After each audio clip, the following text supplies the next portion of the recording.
go to the doctor. Yeah, it's kind of testicle talk with Dr. Love. I don't know why you're not plugged in. Try the cable down there. If I had $1 for every time I've heard that. You just dropped it again. Did you hear it chirp again? Yeah, I heard it. Hey, talking to the mic one time. Test. Oh, there we go. Hey, it's Twilight Tyler in the morning. There you go. Do you hear yourself good? No, turn me up. No, but that's the problem. You're loud enough on our end. I had to sit in on that mic the other day, and I was so not happy. And then I sat here yesterday trying to get this mic tweaked. I'm so not happy with that mic either, and it doesn't make sense. Like, you're loud enough to us. We're watching you on the lights, but when you sit there and talk on that mic, you don't hear. You hear everybody else good. Am I really loud? No. Try again. Am I really loud? Yeah, you're borderline. Yeah. I mean, not real loud. Like, he said, I have a problem with that mic. I have a problem with that mic. And they pointed at me. I got a problem with that mic. oh, no, he didn't like my headphones. No, but literally, we sound a whole lot louder than you do, right? Yeah. All right. Now, for us, or for me at least, you sound just as normal. Yeah. Well, see, I did that experiment the other night during the live show, and it sucks. I swapped mics. I don't get it. yeah, I can't. I mean, I can hear myself, but It's barely. Yeah. That makes zero sense to me. Do you think it might be his microphone or headphones? No, The headphones? no, because you hear everybody else perfectly. You just don't hear yourself. Just don't hear yourself. And I don't understand why it's doing that, because there's zero reason. I swapped mics. I did all sorts of things the other day. Speaking from someone that can hear you, be thankful that you can't hear yourself. Well, whether you can hear yourself or not, we still hear the stupid stuff come out of your freaking mouth. hilarious, Mike. So no wonder you're on a radio. You're the only one without sunglasses. Because he's Twilight.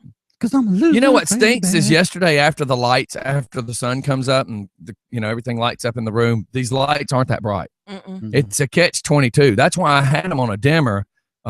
Even that sucks right now, because with the dimmer, it made a hum that I couldn't get rid of.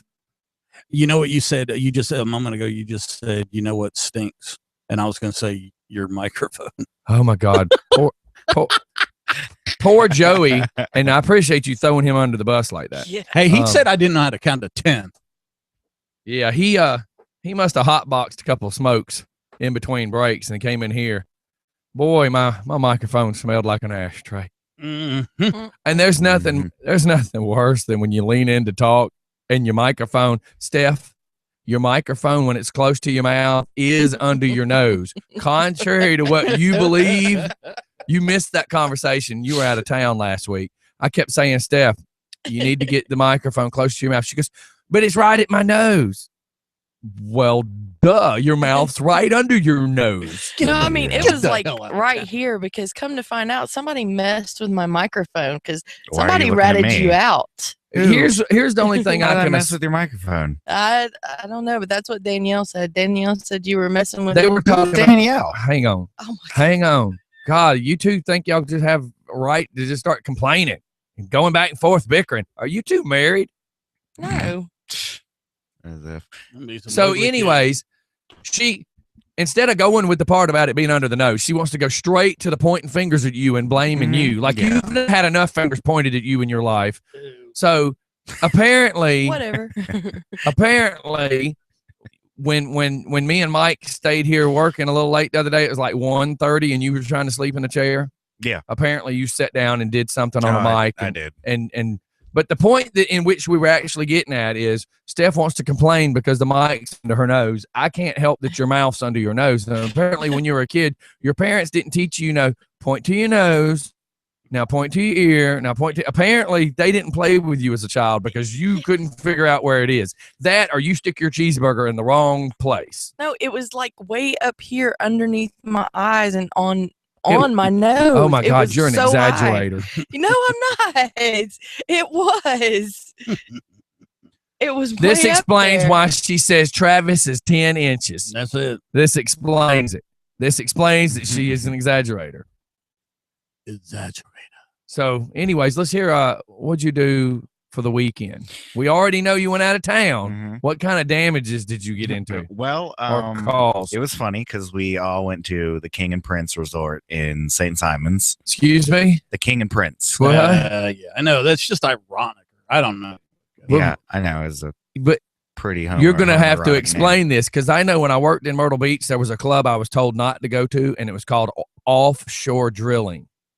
Oh, name. Hmm. So I'm just assuming No. by you giving us a name similar.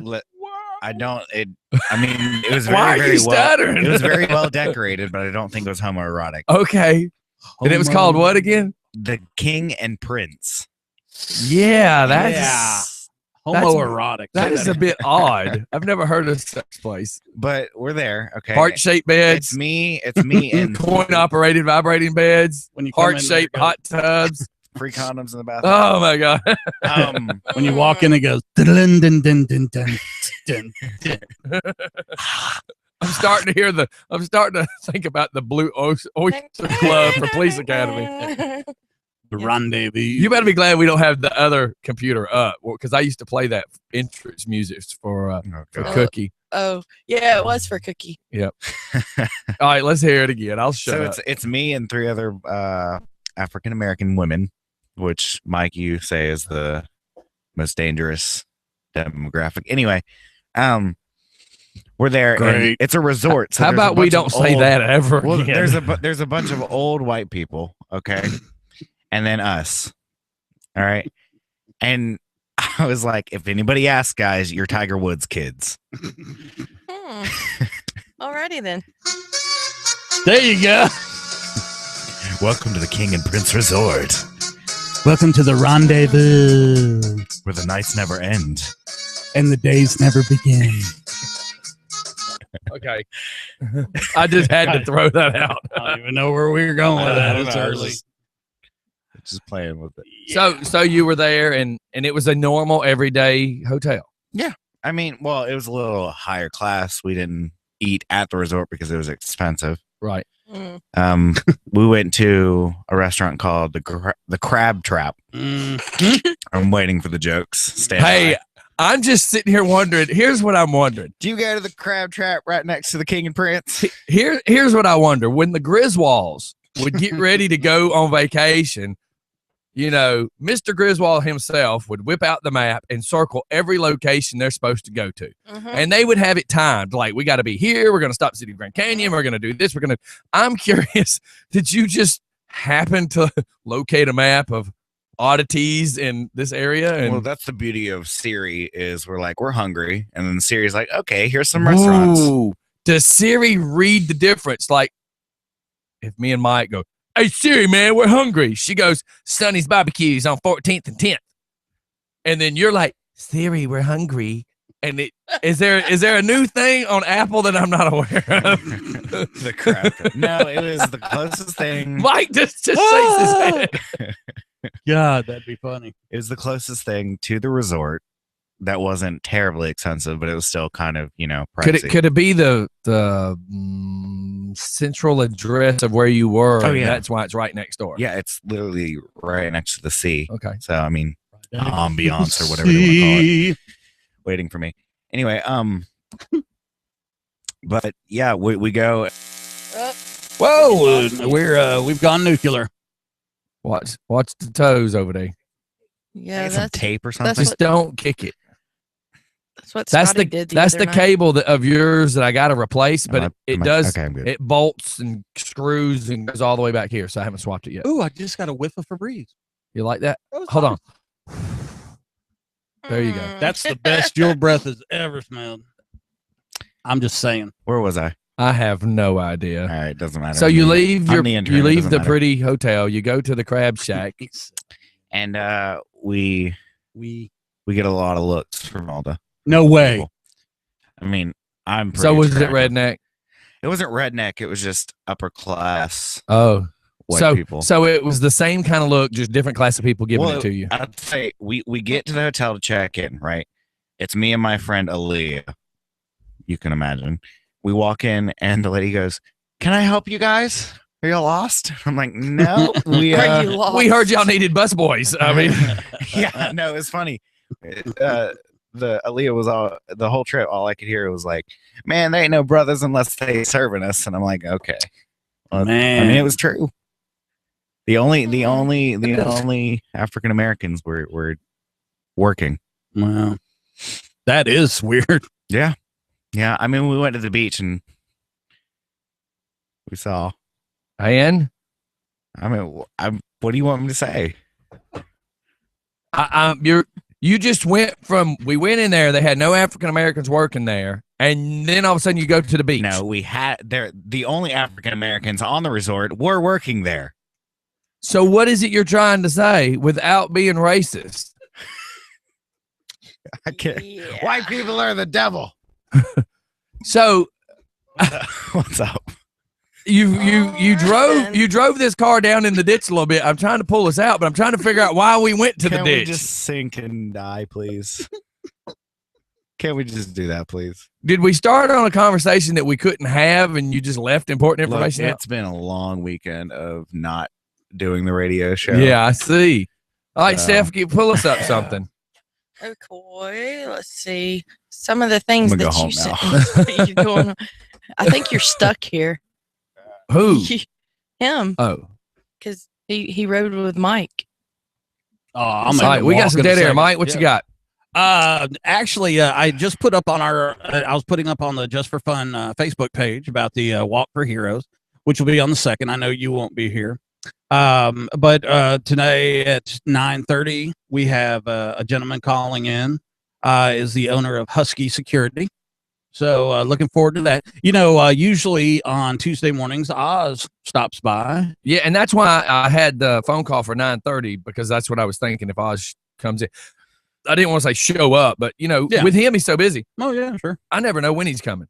Yeah. Isn't there something that we can work out that we all get brand new Nallys?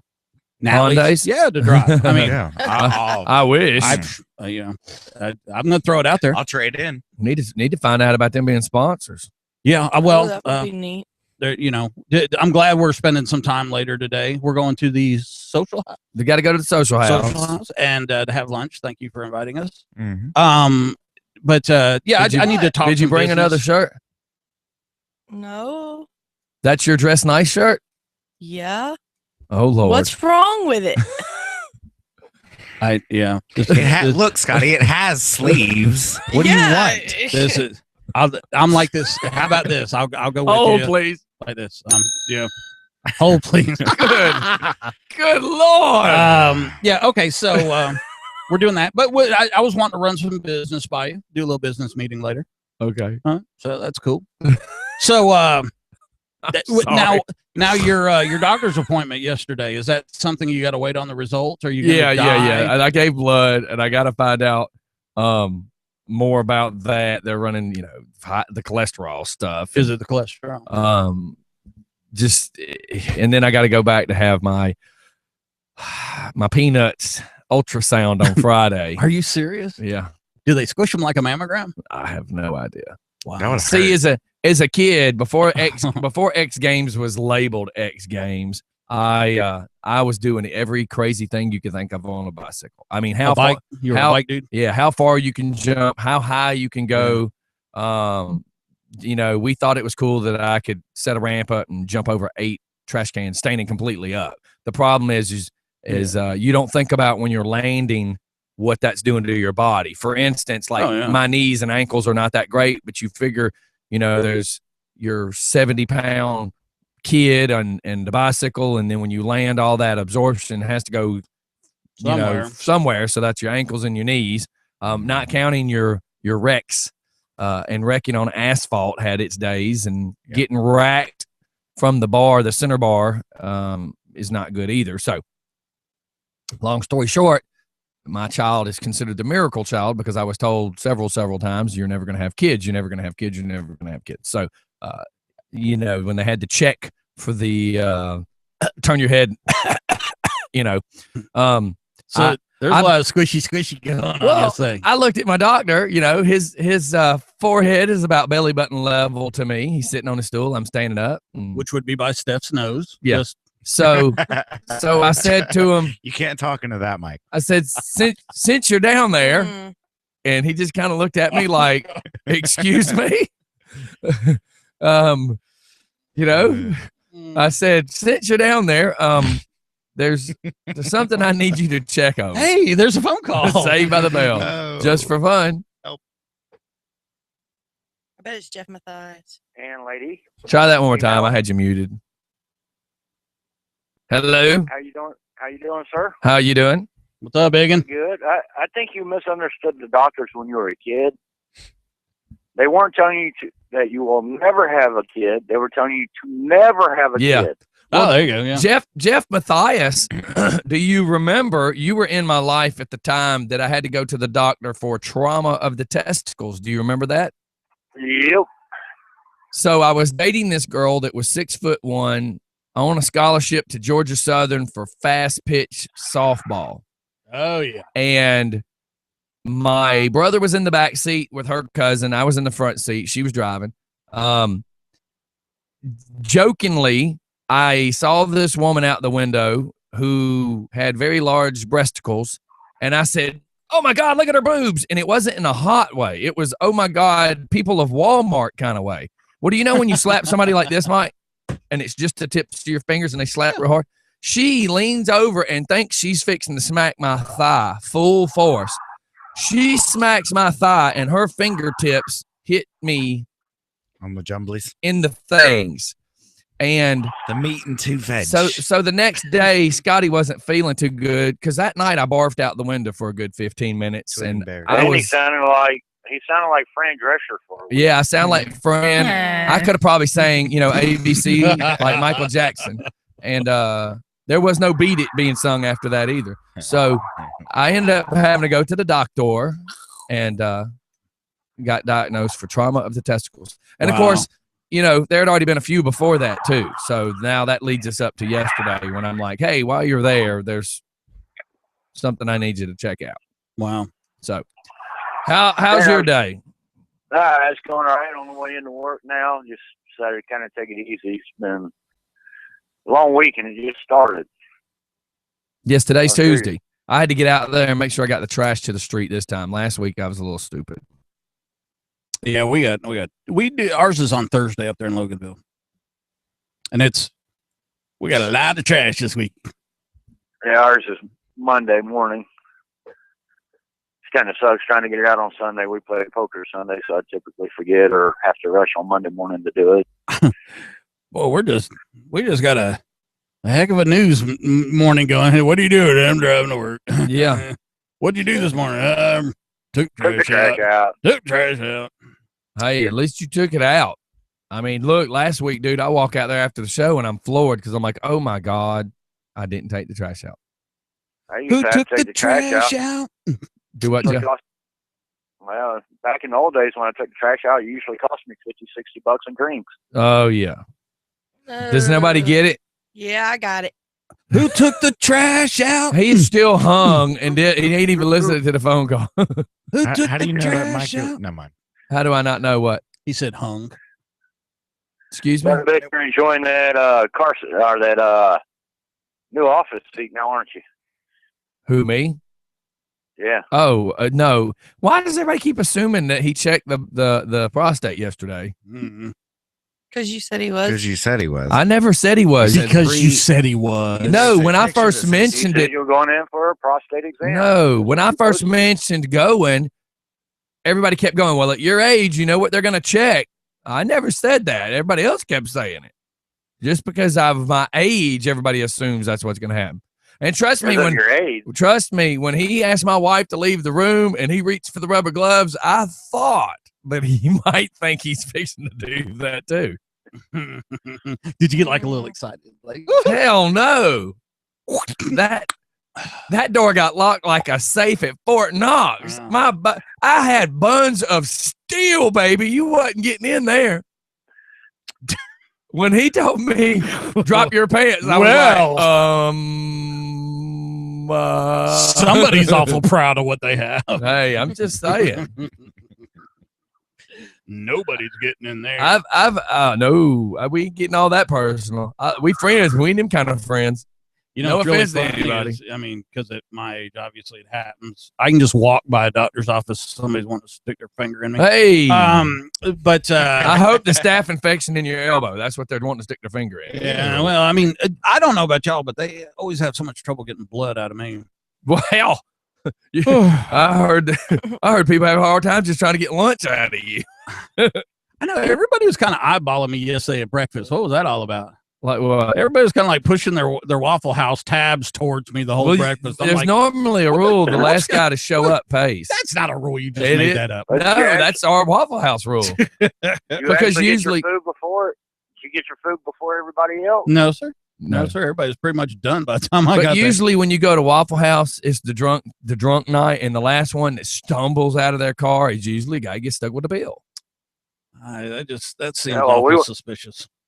We went Friday night, and Scotty's table got their food. They were done eating, and we were still sitting there looking at our cups of coffee, going, "Okay, when's our Yeah. food coming up?" Yeah, man, their Where's our food was a little food? late getting to the table. And then it was Harry. You're Yeah, that you're it was. probably gonna have to explain that Please explain what was because happening. you just left that one wide Well, open. if you would have listened to the whole show yesterday, There was hair in my food. that's how Stephanie got a free meal. Yeah. Oh my God, you really? It's disgusting. Yes. You're gonna do I that? was not the one that complained, actually. I just pushed my plate away. And when the waitress came back over there, Jeff was actually the one that pointed to my plate and said, she didn't order that.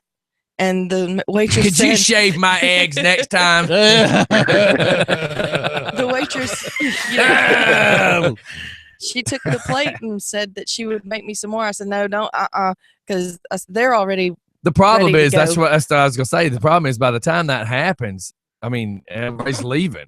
yeah. Yeah, it was kind of insane. I mean, that was pretty poor service. I mean, they were nice people, but oh my God, it was just insane. I felt bad not leaving a tip because typically we're good tippers. I mean, if we get good service, we do usually 15-20% at least. Ooh. I mean, great service, we tip more, but I think we should all always tip. Thank you. And I that's- always give the That's tip. because Jeff, I'm not dogging you, dude. I used to work for tips. So no, and I understand that, and that's why I felt bad about. But at the same time, if I'm a you good should tipper. provide the service, you should provide the service that you're offering for money. Yeah. You know, I mean, if you're expecting money, Just for because that's a service, then hooker rule provide it. doesn't mean that's a that And doesn't mean that that's do you the tip same a rule. hooker? Do you? Well, I do you mean- Of course, you give her a tip. well, I mean, I'd give her more than that. What kind of question is that? It depends if you're paying her just to act out a fantasy or something. You get that? Just sit down in your underwear for me. $75 to sit here and tell me how mama used to treat you, but she treated me so bad. Please, You still gotta tell pay me me. all about your dad. It was your uncle. It was your dad. It was your brother. You still gotta pay. Hey, get your money up front. That's all I can Oh say. my God. Get it in writing and get your money up front. And that's the rest of the story. Yeah. And that's all I have. Hey, Well, do I'm we gonna have, let y'all get on. what about the pickup line? I figure I do that like Monday, Wednesdays, and Fridays because I know Oz comes in a lot of times and you have a lot of guests in on Tuesdays Yeah, typically. Translation, you didn't have one prepared for today. Yeah, that's what that meant. Well, it's before 8 o'clock. It's a little R-rated. You got to run that by the boss. Yeah, look, 8:30 gotta be cleaned up. We gotta pay attention. There's more people than you ever Right. look. We Well, have found out lately there's more people than we ever suspected that listen. Well, like you said, you get all these people that are on mobile that you can't see. That's right. But I'm finding that's- I'm finding out city council people are listening, commissioner people are listening, voters are listening. There's a lot of people that listen now. Whole offices of people are listening. That's right. I'm And thinking about running for office. and I was actually Me told too. No, I wasn't talking. So I was actually told that we have to be careful because there was a certain comment made a week or so ago that actually caused phone calls to come in a few minutes later. So we just have to be careful. We're not corporate radio, but at the same time, we're being played in businesses, so we have to be careful. Who let the Well, trash so out? it's not quite 8 o'clock yet, so I'll squeeze it in real quick. Oh boy. And Baby, you're so fine. I jack your dad off to see where you came from. oh, now that one, come on, dude, that Yeah. was a bit much. Audio's already. Yeah, but Tomorrow will be Christian radio. oh my God, Welcome to Pete. I am so you glad. know. I didn't After all, I tell did it just for fun. I hear you. Well, have a great day, man. Holler at us later. I'll keep. I usually try and keep them clean because I know even. Word substitute. You could have word Word substituted that one. Yeah, I can hear the well, calls never mind. now. All right, man. We'll see you here later. Have a great day. All right, bye. I am Bye, guys. so Thanks for the glad. emails. Yeah. So I'm hey, everybody, let's so run off glad. to a commercial. We definitely need it after that. The bad thing is the song I already chose to play was in reference to the hooker joke, not in reference to what Jeff just said. But the funny thing is it's going to kind of match that, and I don't mean it to be bad, but Oh, but here boy. it comes. Oh,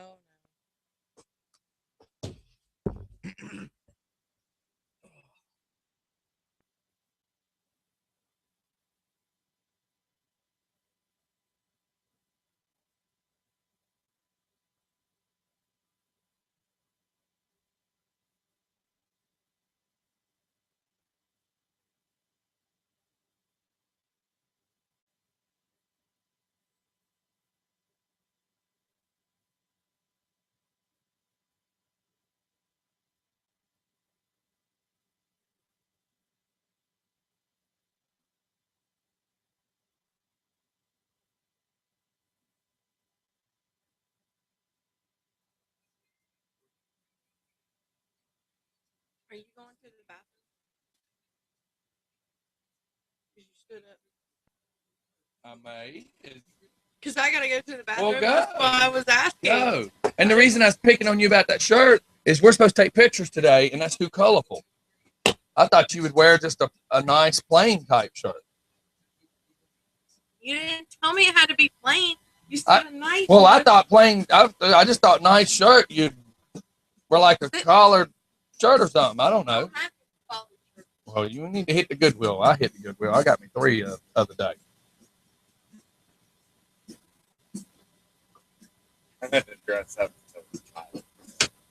Well, if you want in this picture, part of taking this another step is taking this another step. What we're doing today. Rubbing elbows.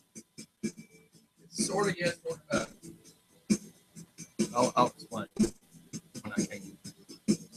Mike kind of already knows. It's just going to show our face. And how about this? Hey, look at this. I got to say something else.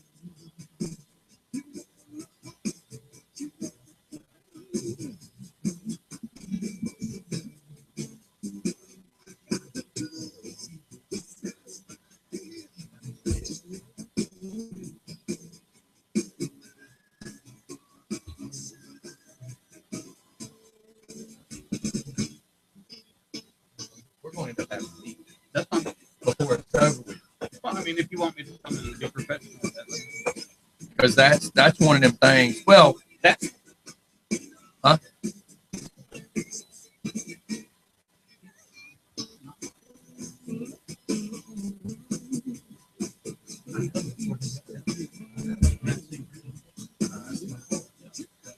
And here's my point. If you'll do it to me, you'll do it to anybody.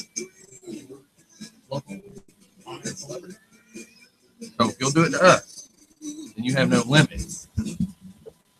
well, she already. And yeah, we'll wait. Please. Ow. Oh, Your boy. hair. His hair looks what? Why would you use that song? I mean, why would you use that word to describe his hair after all the stuff that's been said this morning? That's not what he said. Did you hear what he said? He says your hair looks jacked. After what Jeff said, after the song I'm playing, after everything we've discussed this morning. Prostate, that's the shoes. Posted what? Okay.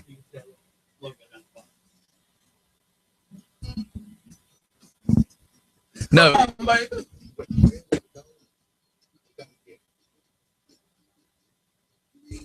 He can't be wider. supposed to be. Come on, baby. You follow me? Well, the only other nice shirt that I have is. I just assumed you had one. You know what I mean? Okay. Really, the only other nice shirt you got is camouflage. Have you lost your effing mind? You cannot call that a nice shirt. It's camouflage. The camouflage wolf one, the one that's got the headphones on. I don't do. You're dress redneck. up. I can't. Yeah, I don't do dress up. I'm sorry. I don't. We need to bring that back to the show because that'll be funny. Okay, it says I've been credited with $217.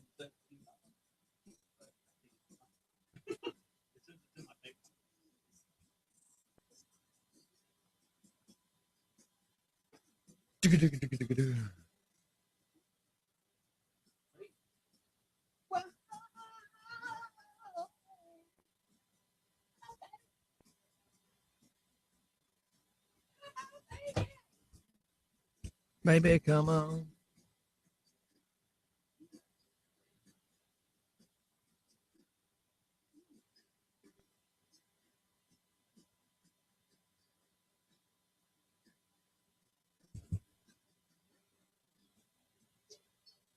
So did y'all see that page I sent you saying you should keep up with him because he's posting radio news all the time, music news all the time? I could only do so much because I was getting in the car. Well, go back, both of you check, because then you can, with your tablets, you can lead to it. Is he back on the thread? I don't know. I sent it through Facebook.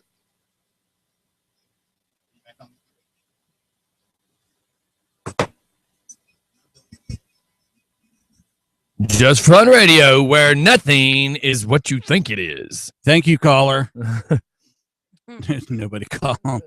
No, we're still getting over the last caller because I got this text a second ago. It says takes all kinds to make an actual radio show. LOL. I was not expecting that one liner. Wow. What? You're muted. Mute. Hello. Mute. See, that makes no sense. A little while ago, I unmuted 5. I remember we swapped them. So when I unmuted 5, you were talking. That's Wait, just odd. so you swapped the microphone inputs? Over there at that side. Just learned them. Mute. Well, no, the problem is technically. Mute. Yeah. Anyways, let's just go with it. Just go with it. So how about the stuff we were talking about? I had sent a news thing. Did y'all find that in your messages? Yes. Okay. No. I thought you were talking about Redneck Steph's wardrobe.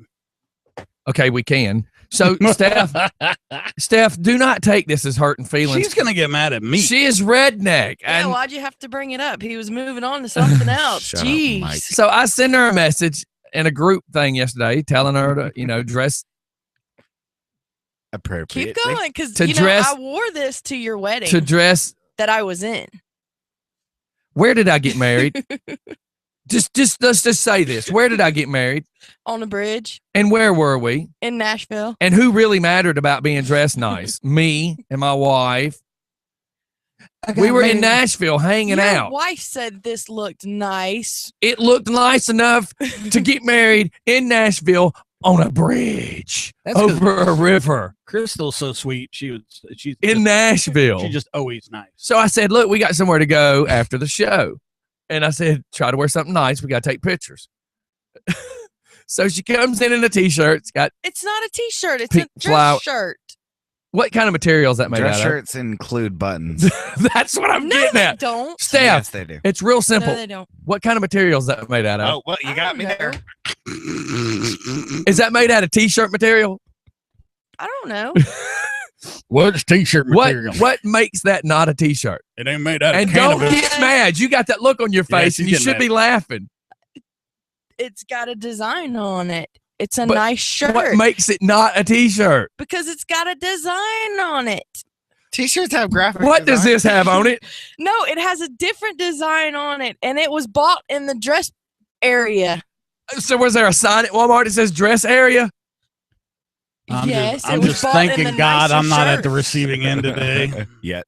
Where I was going to ask you where your nice shirt was. I'm wearing it. You're baby. not the only one. I mean, she's not the only one. Well, yeah, I mean, it's extremely contradicting because I'm told to wear a black shirt every day, but I could bring nice clothes. But in So this did you case, bring one? well, here's the thing. Now that Stephanie is wearing that, I'll be wearing this. If we're not invited, Steph and I can wait outside. Oh my God, y'all are horrible. I'm dressed appropriately. I'm with Steph. And you're the one that didn't even get the text message, and you're dressed better. I sent it. I don't do dress up. I mean, this is dress up. Well, then for why me. didn't you say that to me yesterday? Because I thought that this shirt was okay because I've wore it to other things. Well, there you go, thinking again. Shut up. And Tyler. then she tried to tell me off air. She's like, "Well, I got the camo," and I said, "Do not even try to say camo is a nice shirt. It's It is a nice shirt. if you're going to a goat breeding contest." It's got a wolf. with Today is the headphones on annual it. goat breeding down there at the Mission. Come on down. $5 to get in, $20 to get a beer and a first front row seat. Not bad. In the splash zone. And why are you all ill? You got this whole aura about you that just screams peed off. For some reason, it's going to be my fault. I can feel it. Yeah, you won't shut up. Shut up, Mike. But I said that we were going somewhere.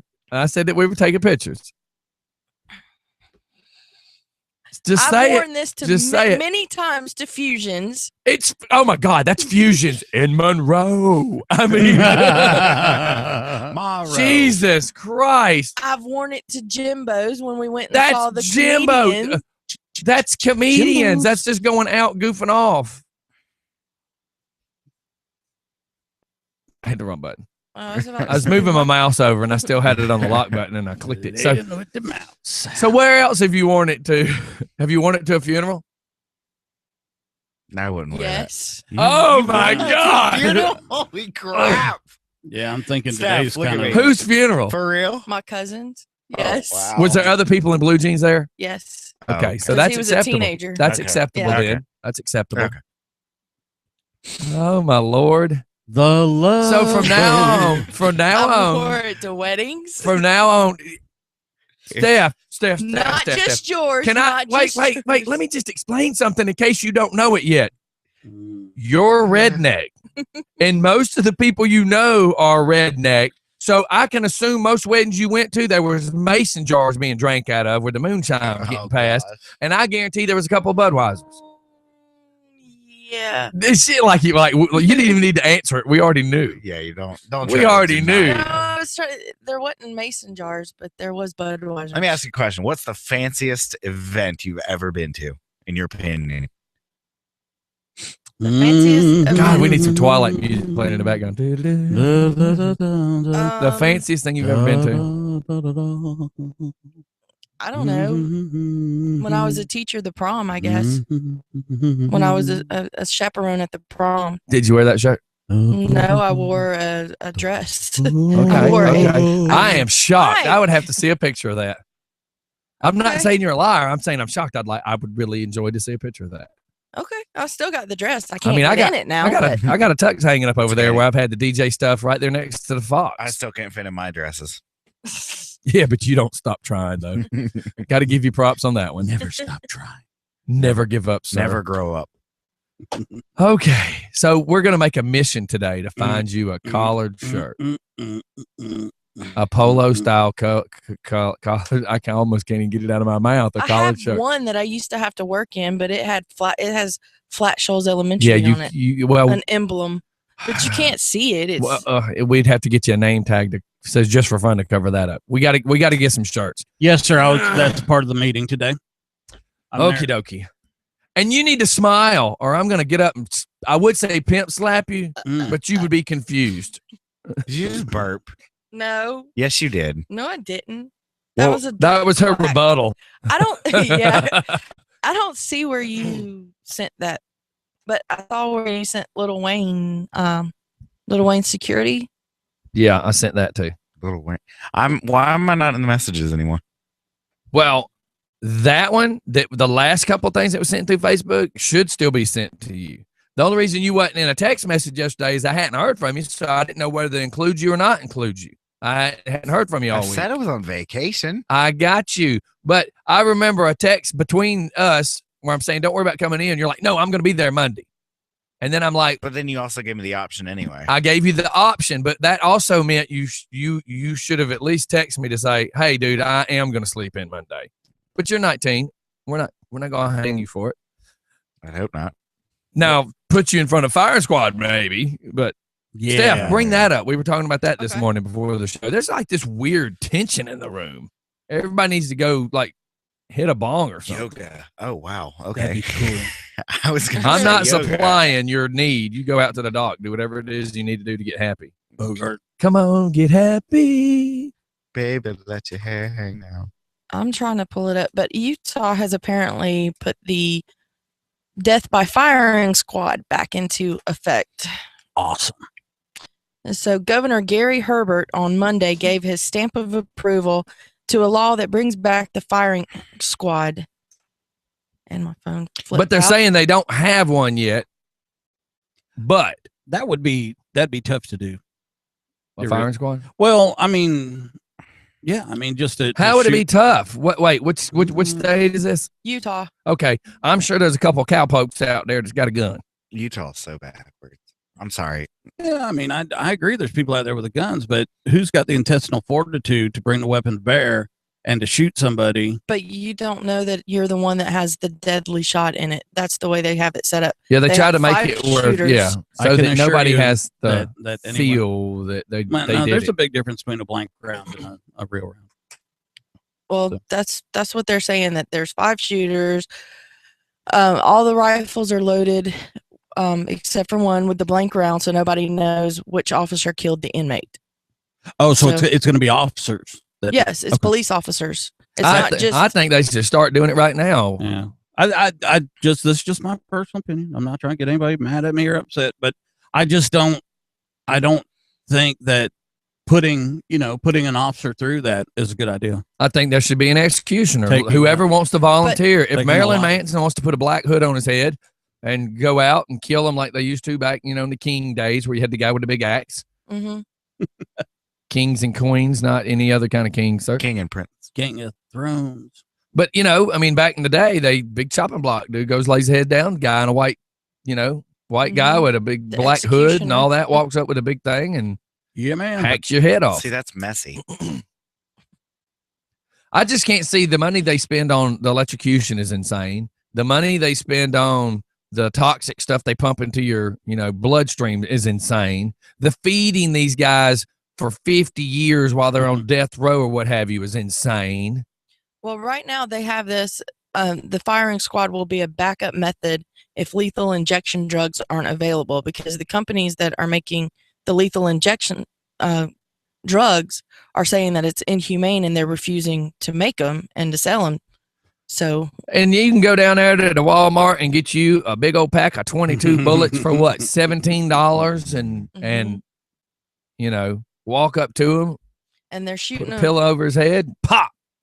and they would be shooting with a 30 caliber Winchester rifle from 25 feet away from the prisoner. That'll do the If job. these people have been convicted 100% on murder and rape and it's undisputed, Mhm. I mean, if there's no disputing it, you got caught, you're going to spend your time on you're going to spend forever in Mhm. prison, then it should, taxpayers should not have to pay that. And the gunmen, the officers, they're volunteers. They don't just go out and say, "Hey, we're going to use you." Yeah, But- because you don't want to just put somebody through that emotionally. Yeah. Well, even if they're volunteering, they're going to have to deal with that. Yeah, but it's different. You would be the kind of guy that would say, I'll volunteer, Yeah, versus Twilight might not want to be that guy. right. Yes, sir. What's going on this morning? What's happening, man? How about if the victim wants to let them be the executioner? And I believe that should be, because I always say that if a man was to rape my child and get convicted, they may be able to put him in prison, but they're never going to be able to give back to my child what was taken from her trust, her emotional, the crap that she would have to deal with. That's no court system can replace that. I mean, you steal my car I might get another car. You steal somebody's innocence. There's no giving that back. Mm-mm.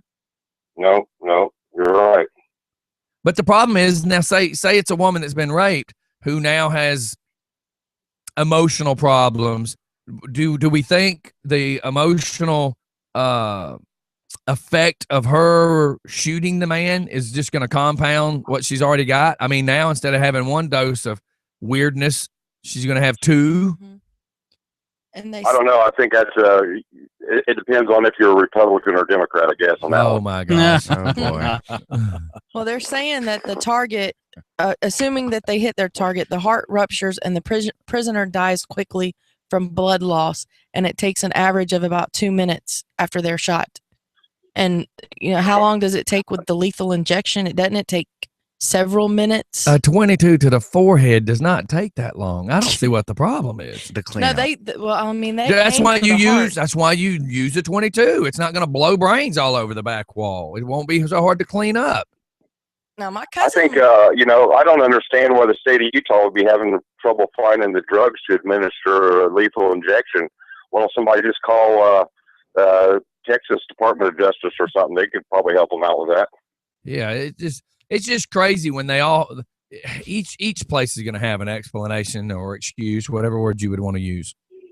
Well, the apparently the lethal injection drugs are manufactured by a European country that oppose, or European manufacturers that oppose capital punishment. We And they can just make refuse the to full sell. drink antifreeze. I can go down there to O'Reilly's and get some right now. That's inhumane. Oh, I don't know. and I pumping them haven't- full of chemicals is not. I mean, I haven't heard of any other states having trouble putting their hands on it. So it's just Actually, crazy. there's been a lot of states that are taking that lethal injection off the option table there. Reason being is, I mean, that they're declaring it. I mean, even though this individual, and I know I'm not trying to get into victim rights here, but the simple fact is that in most states there is a big decision about whether or not to have capital punishment, and that's because of do we take a life for a life? Well, Do we have the right to take a life for a life? So if we do, then does that person that we're going to take their life, I mean, do they have any rights anymore? I mean, obviously they've damaged the rights of the victim, but so it's just a lot of things. When I lived in Germany, there was no capital punishment, and I lived there for 3 years, never locked a door. Germany doesn't imprison 1/3 of their population either. No, because they'll kill them on the street. Yeah, I mean, when I lived in Germany, if you went to a Volksmarch or something like that and you were acting up, A Volksmarch. yeah, Volksmarch, they happen on a weekly basis every weekend. It's basically a force march is what the translation is, and it celebrates the annual lineage of the town. Like I went to one in Oxford, Germany, that was 1,100 years old. So okay, go back to where we were because it's like a festival. okay. That's why I was trying to Yeah. make sense of what it was. It was like a festival, but there was always one or two polizei there, and if you acted up, it was handled. They didn't, See, it just we have become such a PC society. Absolutely. The problem is nobody fears what's going to happen to them. Yeah, If back in the day you didn't steal a horse because you were going to be hung. Mhm. I think they've proven that the ramifications of breaking the law have nothing to do with actually committing the crime. But people didn't steal horses or cattle because they knew they were going to die. No, they didn't steal horses or cattle because it wasn't the right thing to do. It was ethically incorrect. That's the whole thing. Do criminals not commit crimes in states that have capital punishment? No, criminals know that if they get caught, nothing's really going to happen to them. That's why they continue doing it. Hey, Oz. I mean, Good morning. That's how many that's a- juveniles get away with what they're going to get away with because they know they're under the age of 17 and their record's going to be sealed. So they go steal cars. They're just going to get slapped on the wrist. Mom and daddy's going to come pick them up. And worst case scenario, they got to go pick up some trash one weekend. No, I mean that's an arguable thing too. Sure, it is, Whether capital punishment is a deterrent to the execution of a crime. No Right. pun intended there. Yeah, but how Right. many guys just really know 3 hots in the cot? I mean, period. That's all. That's what's the worst that's going to happen to them. They go to jail. They've already been there hundreds of times. What difference does it make? I mean, I know a guy right now that purposely wanted to beat a dude's butt that was in jail. He went down to the city Covington, got into it with a police officer just to go into Newton County, whooped the dude's butt in jail, stayed in jail 30 days and got out and said, well, at least I went in there and got to do what I wanted to do. And he went down there, spent 30 days in jail for slapping a dude. And, you know, I'm sure it was a little more detail than that. But once he was in the jail, he beat the dude up. A lot of the Well, convicts, you they know, when wanna you're stay talking there. about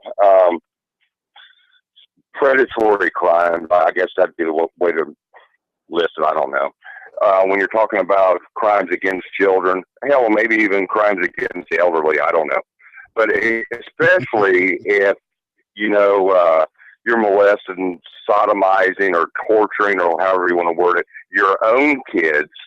You know, if the neighbor that lives down the road from me is doing that to his own kids, what in my head gives me the comfort to not think that he's going to do it to mine? Well, that's the problem. If they'll steal from their own family, they'll steal from anybody. That's that's just the old way of thinking. If they'll do it to one, they'll do it to any. I mean, Right. I was joking about that earlier with the show. Me and Mike were talking about a woman that got smart mouth with me. And I said, if she'll do that with me, God knows how many other people she got smart mouth with. Absolutely. Absolutely. Well, let's just be careful. We don't forget this. I don't know why we're not on. Oh, see if the switch on that mic. The switch might be off It's on. itself. Is it on? Stephanie, I think that shirt looks fabulous. Well, thank you. And Yeah, I'll you be should at the have go it. Go show. ahead and try and test. So Try again, again. Well, I was just about to say, let's just. It's still not on. I don't see why it's not working. You want to use here? Yeah, let him sit there for just a second. We're going to a break in just a few seconds anyway, and I'll make sure. I added another compressor. It very well may be that one's off for some odd reason. Hey, you know, to touch back on something, you guys said something the other day, maybe yesterday, I don't know what it was, about Dan Aykroyd needing a security guard or something. I think that was this morning, wasn't it? Yeah. Yeah, we have. Well, I don't know. Keep going though. Yeah, we have Husky Security calling in at 9:30. Okay. I think it's pretty cool that, you know, Dan Aykroyd and John Belushi's widow actually launched a Blues Brothers record label. Oh wow, I had no idea. So I don't know exactly what all is behind that or anything, but that just came out through Polestar and through everything else that they're now getting launched up, getting ready to do a few things. So I thought that was kind of interesting. Mm-hmm. So is Donna Dixon involved with it? Dan Aykroyd's wife? Well, Aykroyd himself is, so I don't have any idea. I've always loved Donna Dixon. That's what I was saying. Aykroyd and Belushi's widow. So Cool. hell, I don't even know where they're going to be. Those Where they're going to be headquartered at or whatever. those guys grew up in Hawaii, didn't they? The Belushi brothers. I think they I did. don't have any idea. Yeah, I think they I don't grew up in Hawaii, which would be cool. Wouldn't that be great? I'm into the whole Hawaii thing right now. I'm watching Hawaii 5-0, and yeah, so everything military, Mike, right now is Hawaii. I think. Well, you know, I'm looking forward to this guest that you got on. I did it early on when I started in the music business. I started off in risk management, not so much executive security or anything like that, but more risk management. I would usher a guy out of town if he got in trouble, and you know, if one of them come up missing, then I would go track him down and get his ass back on the plane or whatever. But for the most part, by and large, what I see in the music industry as far as executive security or bodyguards, and there is a big difference. Some of the best consultants that are being used are reformed felons. Well, Wow. nobody And, knows more about being that way than the people that are that way. Yeah. And It's like send a crook to get a crook. You see a lot of security consultants that are ex-cons, et cetera, now, and I think the biggest thing that I've seen as far as the difference between security consultants and bodyguards is in the executive platform. It's always been said to mirror whoever whoever it is you're performing security for, you just dress, walk, and talk like them. And the identification of a threat before it materializes, rather than a bodyguard. You know, you got a guy 7 foot tall and no neck. You know who in the hell he is standing out there. But and that's generally hired the little security. meat guy in the corner. Yeah. I mean, I've unfortunately I've done it all, and to include the military level stuff, obviously in Kabul. So it's, you know, hey, it's a great job. You got to stay on your toes. I mean, it's I've always felt that being part of the planning, the itinerary, and everything else like that, there's a lot of security folks that don't get involved in that. But I always thought the planning part, just like we were talking about risk management, whatnot, that's the important part. Well, hey, Craig, if you're not in that preparation stage, or you don't perform that preparation stage work, Mike, then you're not in executive security. You're a bodyguard. Hey, yes, hey, sir, that's what I'm saying. I'm gonna cut you short real quick. We got the commissioner in, and at 9:30 when that dude comes, when that dude calls in about security, we'll go all into that. I hate to do that to you, but I only got Oz now for like 30 minutes, so we got to cover it real quick. But I'm gonna go to a commercial real quick. What the commissioner's got to say. You guys have a good one. Thank you, sir. All right, everybody, we'll shoot off to a commercial real quick. We'll be right back. That was pretty deep in there. Yeah. Well, we totally got off topic, and then started talking about something that I was trying to figure out a way to get in, and then I know. And I'm like, okay, that one just kept rolling.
It doesn't matter. I need my microphone. Right again. Right again.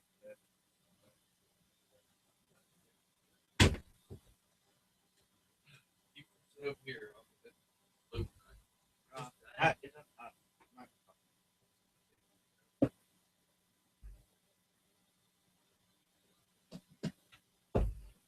What's going on? Rocking and rolling. How things going? What's up in the world today?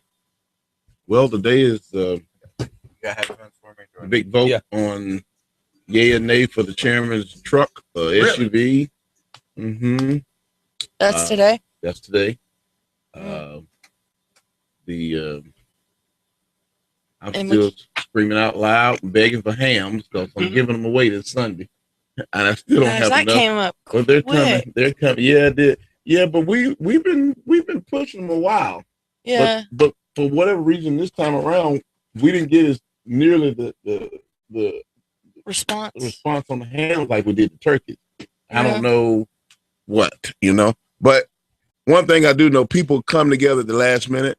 I'm still faithful that by the time we get to Saturday, Sunday, we'll have enough.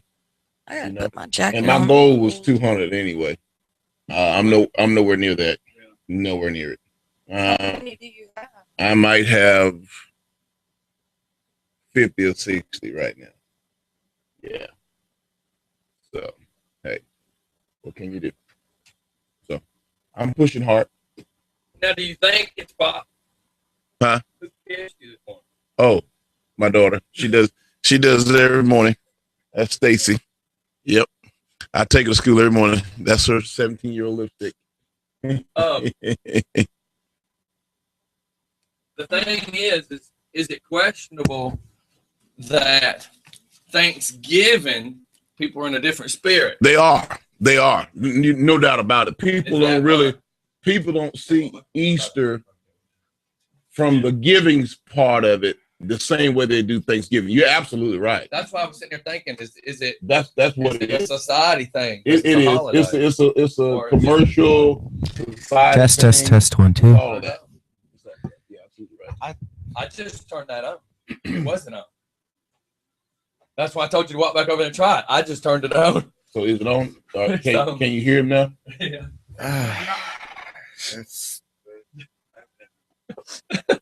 That's why I was like, it wasn't even on. It's the Yahoo. Yahoo. Yeah, that Yoo-hoo. The Yoo-hoo. The question is, what are you mixing in the Yoo-hoo? I don't know why they call it Yoo-hoo. It's Yoo-hoo. I call it a Yahoo. I drank Ovaltine. Did you? Ovaltine and Tang. That's what I was going to say, Tang. Yeah. You drank that Tang. And Tang wasn't nothing, but What we was sure. the second flavor of Tang? Ooh. I don't remember. Was it a lemon lime? I don't remember. Red. I can't remember.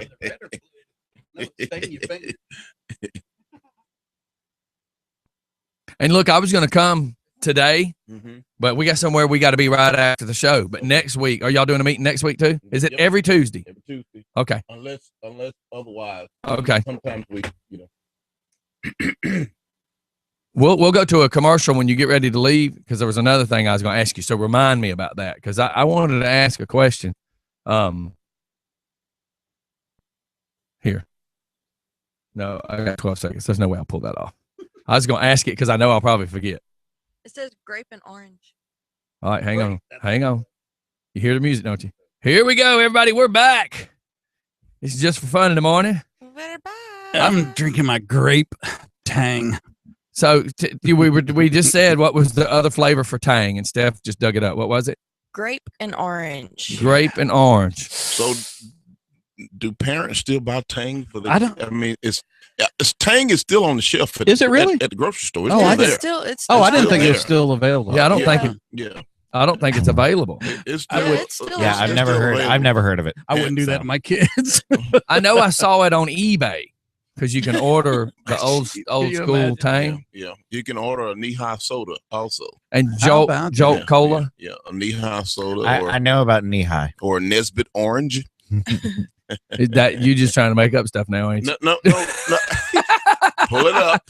It's Stephanie. There it is. because It's- look, did they name the Frosty Orange after Frosty at the varsity, or is Flossie? I mean, Oh. is it possible that's where the Frosty Orange came from? Was just because they were trying to make the names match? I So don't now I'm wondering, did Oz just make up his own drink? Well, she's gonna pull it up in a minute What's and it tell you that called? Nesbitt orange soda. See, Right. that sounds good. Nesbitt orange. And when we were kids, they call it orange. Orange. Orange. We need to have some I want DJ orange. Scotty Kool-Aid because we always make jokes about I people drinking came Kool-Aid. up with Kool-Aid. Mike's Yeah. Mike's hard lemonade. They do have. There is such a drink. Holy cow! Mm. I would almost, if I would, Mm. if I was you, I would almost get sued. Let's give them the facts. for using their name. Let's give them the facts on that, Stephanie. It was originated when and where, and I received no royalties. Does from it still No exist? royalties. None None at all. online. You can order it. You can order it. I gave it away a few years ago for There you a go. birthday gift. I was did. going to say you need to All make the- a stunt all like the that. folks who came to my birthday party, I think when I turned something. Anyway, I was waiting. I was like, be careful. Come on, say 50 something. Everybody walked away with a nice souvenir Nesbitt orange soda. That's In fact, cool. I've got a couple of bottles left in my office over there. That's funny. It's That's Yeah, a good it's- publicity stunt. And that, you know what? When Well, we here- do the here- next big event we do, I'm gonna take a big igloo thermos that you can get water from, Mhm. and we're gonna mix it up and tell everybody it's the DJ Scotty Kool-Aid. Okay. And when you drink from the Kool-Aid, bad things happen. Here comes the facts. Oh. Give Yeah. it to us, Stephanie. Give it to us. They actually started producing it in 1927. Well, say what it is. You So just how old said were you? Nesbitt- How the old were you Nesbitt then? Orange, And what year? What year? 1927. Yeah, right. we were playing marbles in 1927, right? That's right. Right. And And Jax. what had Jacks. happened was, we actually had a rick rack. You know what a rick rack is, don't you? I don't recall. You know, Oh yeah, a rick rack. it- Bolo it- pad, a bolo pad. Oh yeah. Yeah. I recommended that for Jacob the other day. I said, give that to your kid to play with, and then when the ball breaks off of it, What you about, got a paddle to what about smack your this? kid with. What about the slinky? Oh yeah. Oh yeah. Remember the knickknacks? Nick knockers. Nick knockers. That's Yeah, what it Nick was, knockers. I never did get They the would slinky shatter. to go down the friggin' steps, right? I don't think. And the homemade nunchucks, or what do you call them? Oh yeah, I had nunchucks. Everybody had I nunchucks. got in trouble for making a pair of nunchucks. You know why? The first pair, my mom couldn't find the broom. It's because I cut the broom up to make nunchucks. Broom, right. Then the second time, she couldn't figure out why my clothes weren't hanging up in the closet of the apartment complex. It's because I had cut broke the rod. I broke the rod, Wow. cut it up. Wow. Okay, now all this just started from the Nesbitt Orange Soda. Yeah, it happens. It Welcome to happens. the world of radio. That's right. The I wanna world of say ADD radio. Thank you to all of your listeners. Folks are just bringing the hams in. No, we're not at our goal yet. Yes, this is crunch time. This is the final week as we come up on Palm Sunday. Is this Sunday? Palm Sunday, the Sunday before Easter. We're going to be giving the hams away this Sunday over at the Olivia Haydell Senior Services Center there on Dogwood Drive, just off of Dogwood Drive, just behind the used to be the Mrs. Winters, is now the Subway.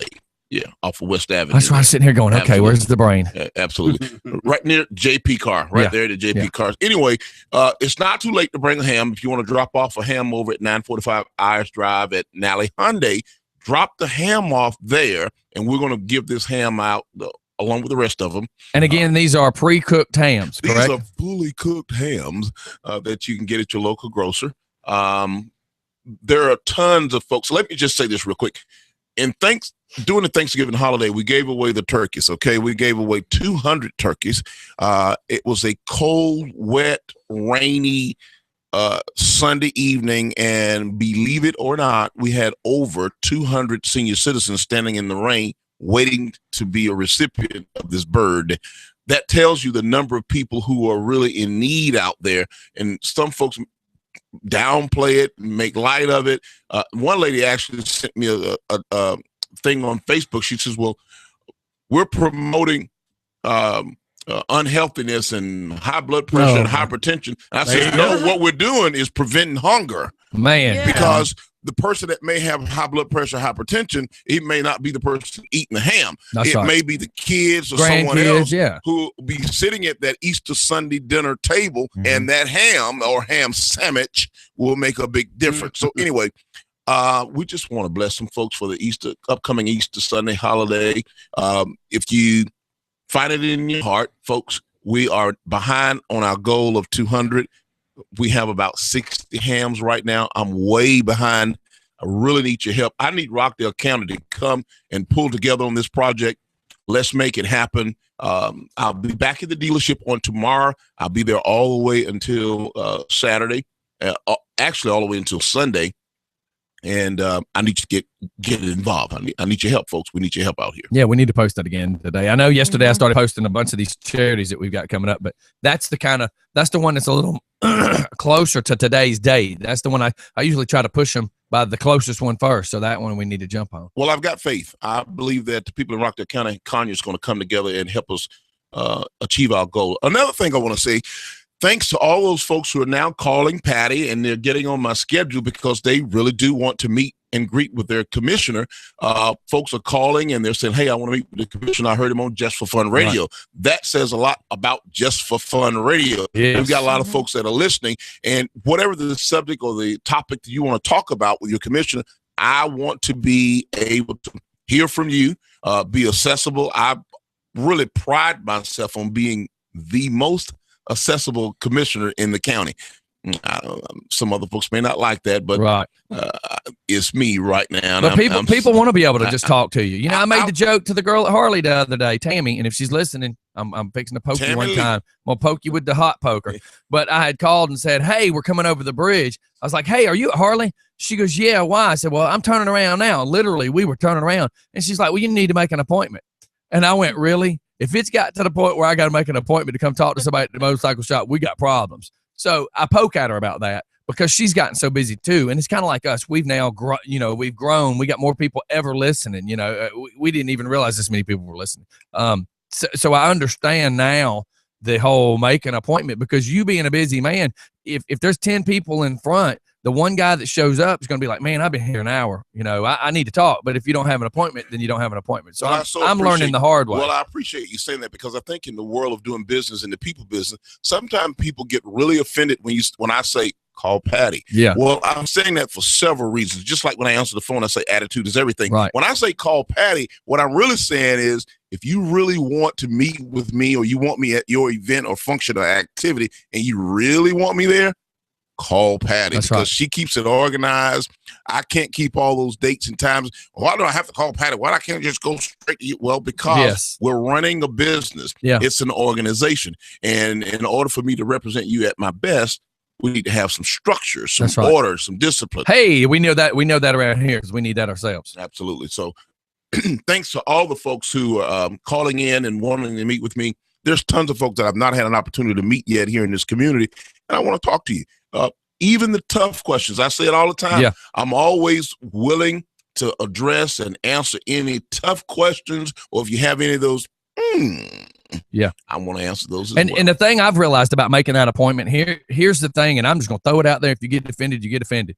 You're either going to be a little peed off because I said make an appointment, or you're going to be really peed off when you stand there and you don't get to talk to them because you didn't have an appointment. So it's apples and oranges. Are you going to spend a couple seconds to make sure that they're going to be able to talk to you, or are you just going to show up and then be mad because they don't? And I understand that with your business. I mean, and if somebody wants to talk to you, you're an important man. You got several things going on. For instance, you're leaving here in just a little bit because you've got a meeting to go to today, right? You're every Absolutely. Tuesday. Absolutely.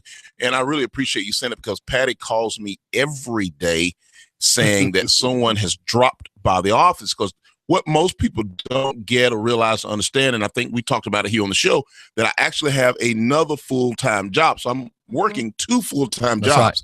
Right. I'm in the county office all day, every single Tuesday from sun up to sundown.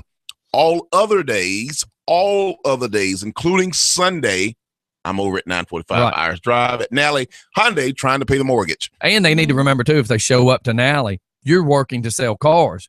You can't stop and stop the sales. Now, look, I'm the world's worst. I'll call Oz right when I have a brilliant idea. I think Scotty wants your job, Mike, as my campaign manager. I know. Well, I tried to get Oz on the phone, and he's like, hey, man, I'm right in the middle of a sale. And I'll be like, well, just call me back. I knew if I didn't call right then and there, I'd probably forget to call because I'm so busy myself. Well, the thing I do appreciate when you call is your energy, the level of enthusiasm that you always bring through your phone, through your voice. But hey, Oz, what you doing? I need to know what you're doing before I start talking. I'm like, and here I am, like, I don't want to be rude, Stephanie. I'm trying to figure out a way to say, would you please get to the point? I say, you got me on the phone. You got me on the phone. But a buddy of mine called me last week and wanted to borrow $20, and that wasn't the problem.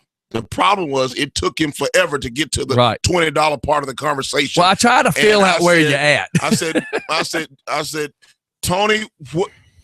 I'm juggling several things. What get to you? I said, you got me. Go talk. What is it? What do you want? What do you want?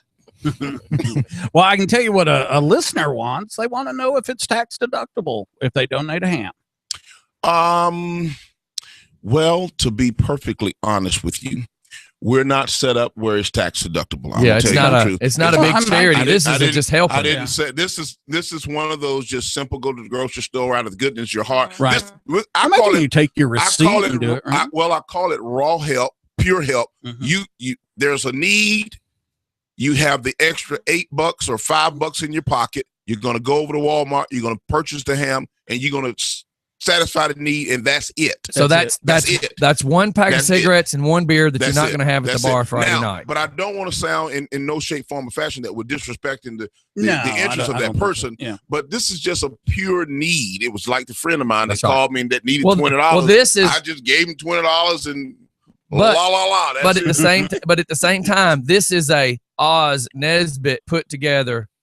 We need, not Commissioner Oz Nesbitt put it together. You Right, see, it's right. not a county thing; it's a person thing. We're just trying to help individuals. I just posted and I it again appreciate you on, clearing. Yeah. Clarifying well, that I just too. because I do so many big charities. People go, "Well, can I get a tax write off on this?" And I'm like, "We're just trying to help the woman This with is just cancer, a local dude. grassroots You know, effort, Right. a local Yeah. grassroots effort. It has nothing to do with an organization. right. We're going to take care of some folks that need to eat. Yeah, That's because it. when I was trying to, That's right. when I spent $75 a day in fuel, sometimes $150 a day, trying to take care of the homeless that month, that 1 month, dude, we were blowing through $75 a day like it was nothing. Sometimes when we stayed in the parking lot from sun up to sundown and we had to run the heat, it was a big day in my fuel. Rockdale expense. County has a growing population of homeless Yeah. people here in our community.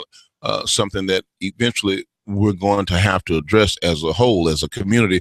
There is a growing population of homeless folks here. Well, And let me tell you, because I think when you talk about homeless people, folks get this particular look or picture in their mind. They begin to stereotype.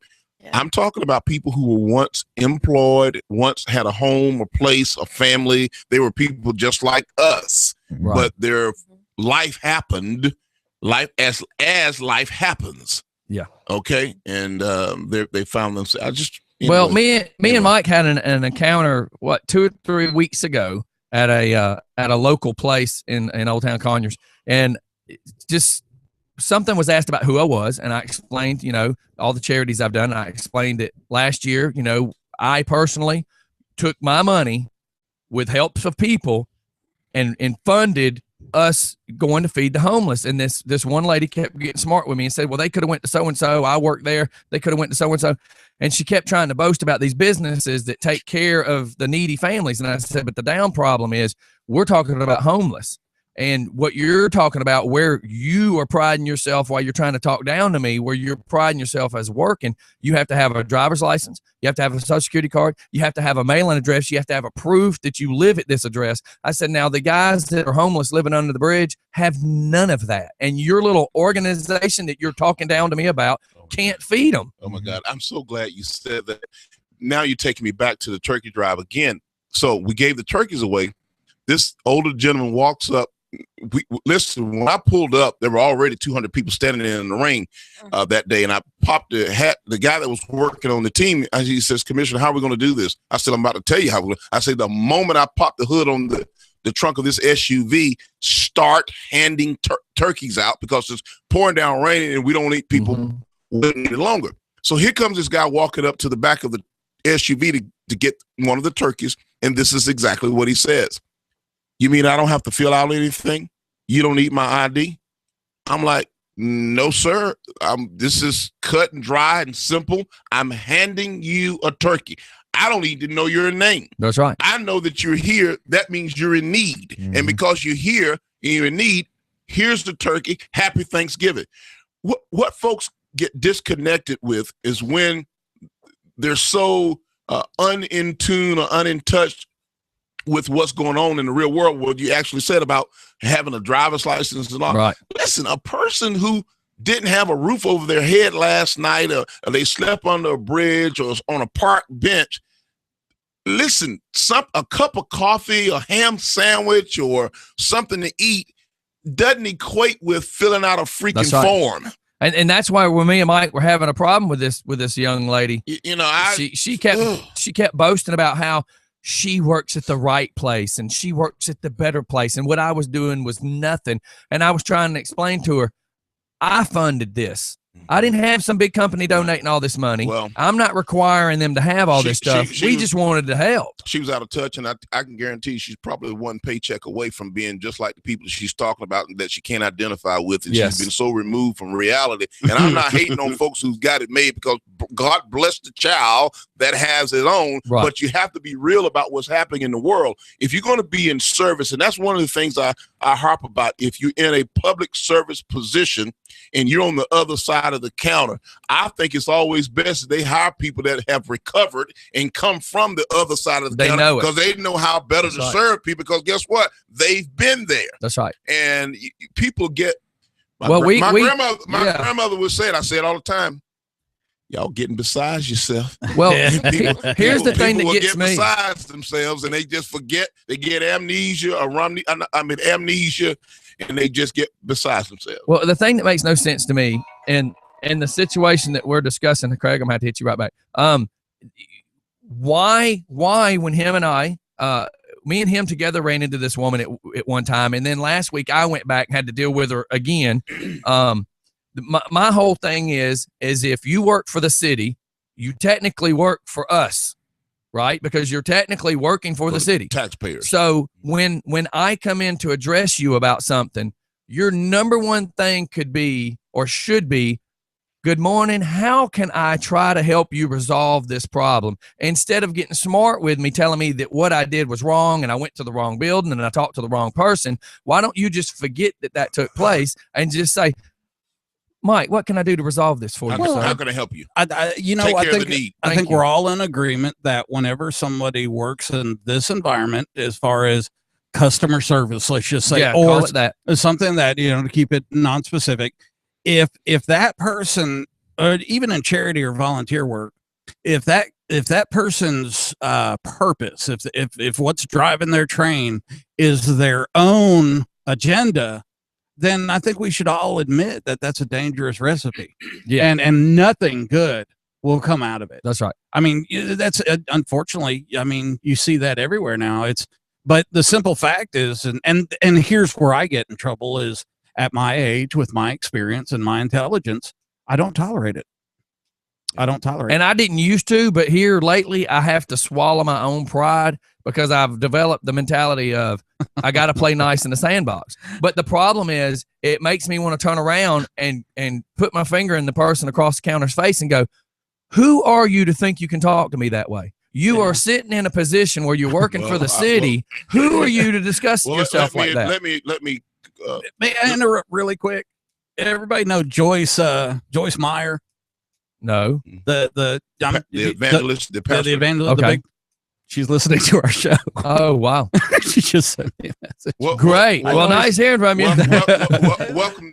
Thanks for tuning in, Pastor. Let me. Yeah, say let's this. not offend any more people. One of the things we're talking about is just like Mike said, is customer service, and I always talk about the 3 A's: attitude, approach, and appearance. And what happens is people who are on the other side of the counter, they forget what their calling is, what their ministry is in terms of the work that they're going to do each and every day. Right. And they get so numb to dealing with people, they begin to develop this crazy attitude and demeanor that's negative towards people. And you have to remind yourself, why am I here this morning? It's your job. How many of us during the Christmas holidays, we're at one of the big stores and we're trying to exchange something or get a refund? We're standing in the line, but I myself, I'm always looking for that person that looks happy, smiley. Yes, I'm bubbly. looking for that I'm lady. looking for the nice person because I'm like, oh Lord, I hope I don't get her. I hope That's I right. don't get him, because they're a little upset. And I understand the people business.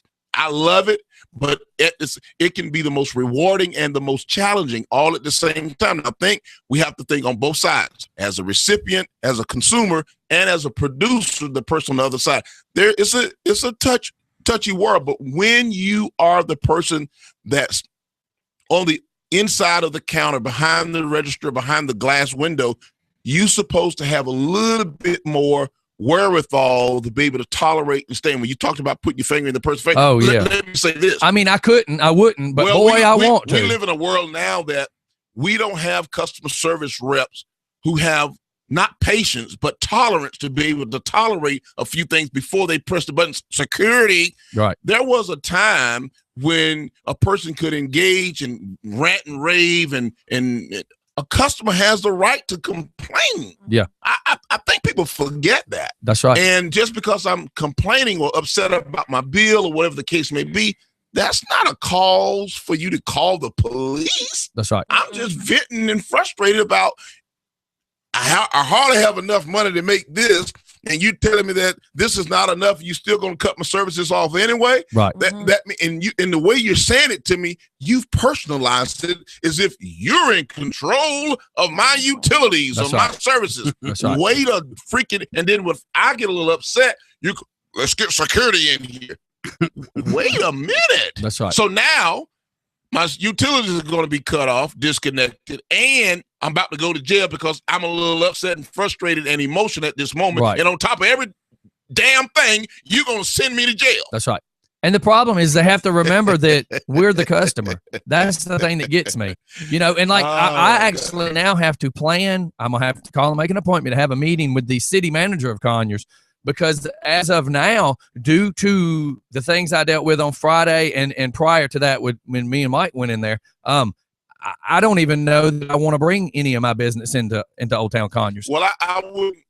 But that's why I want to have a talk with him first. And my advice to you is not to shut it down, because as we're sitting here talking, we have to practice what we preach. When we talk about attitude, approach, and appearance, the thing that I've learned that you're absolutely right. You said a moment ago yourself, DJ Scott, about setting an appointment, planning and preparing well in advance, understanding that when people say, hey, I have an open door policy. Well, I do have an open door policy, but you're going to have to stop inside the door where Patty's desk is, and you got to talk with her, get on the schedule. Right. But I don't want you to get upset that you couldn't go walk right into my, because I know him. I know him well. He'll see me. Well, wait a minute. He's in the middle of business. Yeah, but he might be in the middle. Else. Yeah, he might be in the middle of 10 other people that said the very same thing. Exactly. Anyway, Linda Ham is still in progress. Yeah, we need to focus on that. We need more hams, and we need folks to help us out.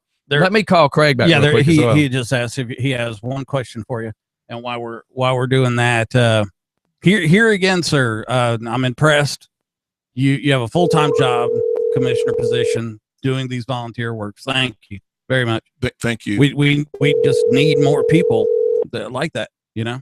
Well, I think Rockdale County, this community, I've said it over and over again, we've got a caring community. People really do come together. This Johnson. Go ahead, man. What was your question, sir? Oh, all right. Now, let me ask you a little. I think I'm in a position to help out a little bit on these ham things. I'm not trying to be a ham, but these are going to a retirement period. What's going on? They are actually going to senior citizens on a fixed income, and we've got tons of them in this community. As you know, seniors are some of the most prideful group of people. They're really not going to ask for help, but there are going to be a ton of folks out there this Sunday waiting to receive one of these free hams to help with their holiday, the Easter Sunday holiday meal. Okay, I mean, how is the distribution being handled?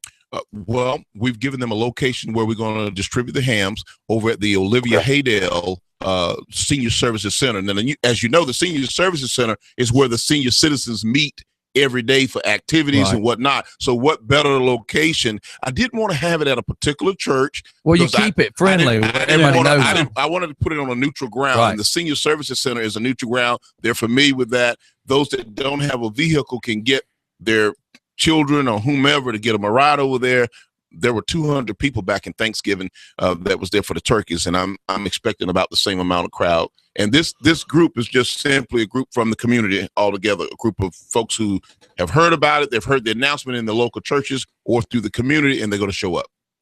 So what do you think, Craig? Can you help us out? Okay, the Senior Services Center, where's that located at again? It's 1240 Taylor Street, if I'm not mistaken. Stephanie, if you would pull that just to make sure. It's right there off of Dogwood Drive at West Avenue behind the subway near JP Carr Community Center, right there in the county complex. Yes, sir. And you said that we're about at 60. We have about 60 hams as of right at this moment. We have a total of about 60. Our goal is 200, and I based the goal basically on what we did for the turkeys back during Thanksgiving. So I said, well, let's try to shoot for 200 hams as well. And the distribution part of it is first come, first serve. yeah, and it's really on a good faith system, because you don't see a bunch of 5-year-olds being sent up there to get it unless you know grandma's sitting in the car. Right. So you don't have to worry about, say, a bunch of 20-somethings running up there just getting a bunch of hams, because we're, everybody's standing there, everybody's helping, right. And it's a pretty good honor system. Everybody that deserves it are the ones that really come up right. there. And we did have some young people to come because grandmother or grandfather Right. was not in a physical condition to actually come, him or herself. And I didn't question saying, is this really for your grandmother? That's right. Or this really for your mom? I didn't get into that. If you're going to be a blessing, simply just be a blessing. If someone is coming, taking a ham and they shouldn't have it, that's God's job. I'm not God. Right. That's true. Right. Well, I've got a little bit of a reach down there where you're at, even though I'm all the way up here up north. And let me make a phone call down there to Stockton, Georgia. You've got a Honey Baked Ham company down there. I think you guys have one in Conyers also. Yes, sir. We Yeah. do on Highway 138. But I happen to know the owner of the Stockton location. Let me make a phone call down there, and Scott, why don't you share my phone number with the commissioner there and have him give me a call when he get a chance, and I'll make some phone calls. You want this number here? Because I know you've got two of them. So this number? Well, I can do better than that, DJ. I'm going to give him my number right Okay. now. I'm going to give you I'm not, my number's Patty's number. No. No, I'm going his to actually cell. give you my number, and I'll have no problem with this Right. at all. Here it is. Well, sir, if we could, we have to go to a commercial break, and let me give him that number privately. Okay. Just in Because case. the program we do have set up to contact you is through Patty. Okay. Very All good. right. I appreciate that. Thank Craig, for you what be you're okay doing. with that? Craig. Bud, why? Zer. All right. Okay, we lost We're Craig. gonna shoot off the commercial. We still have him connected, so he'll still be able to hear us through the mics. Everybody, hang tight. We'll be back here in just a few seconds. It's just for fun in the morning. Sir, I don't know which number out like that.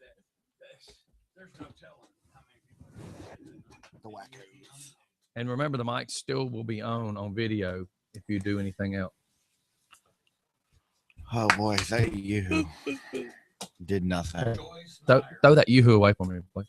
That's big. You got to remember, it's still on camera, and it's just an empty bottle. All right, so you got those. Hey, So we have 60. Hey, we've been looking Yeah. for you. You disappeared for a couple of minutes. Oh, we have 60 total now, and we need about 200. That's correct. And when do you need? When's distribution for this scheduled? This Sunday at 3 p.m. And I can guarantee you, when I pull up at 3, they're going to be. We pull up and start handing them out immediately. There's no lapse time, gap time, wait time. I just pop the trunk and voila, 3 p.m. this Sunday. All right. I think Stephanie pulled up the actual address for us. Yeah, it's on our Facebook site. Yeah, are you ready? Yes. It's 1240 Dogwood Drive, Conyers, Georgia, 30012. Thank you so much. 1240 Dogwood Drive. My pen ain't working. Steph, can you send that to me in a message on or Crystal, one or the other? 1240 Dogwood Drive. Yeah, I'll send it all to you along with the commissioner's phone number. All right. All right, because I've already got cut and paste. I was just waiting for the number. Yeah, I think we'd probably be able to. That'd be great, sir. Yeah, We'd appreciate the help. Right. And something you said a little while ago, Mike, that leads me to say this too.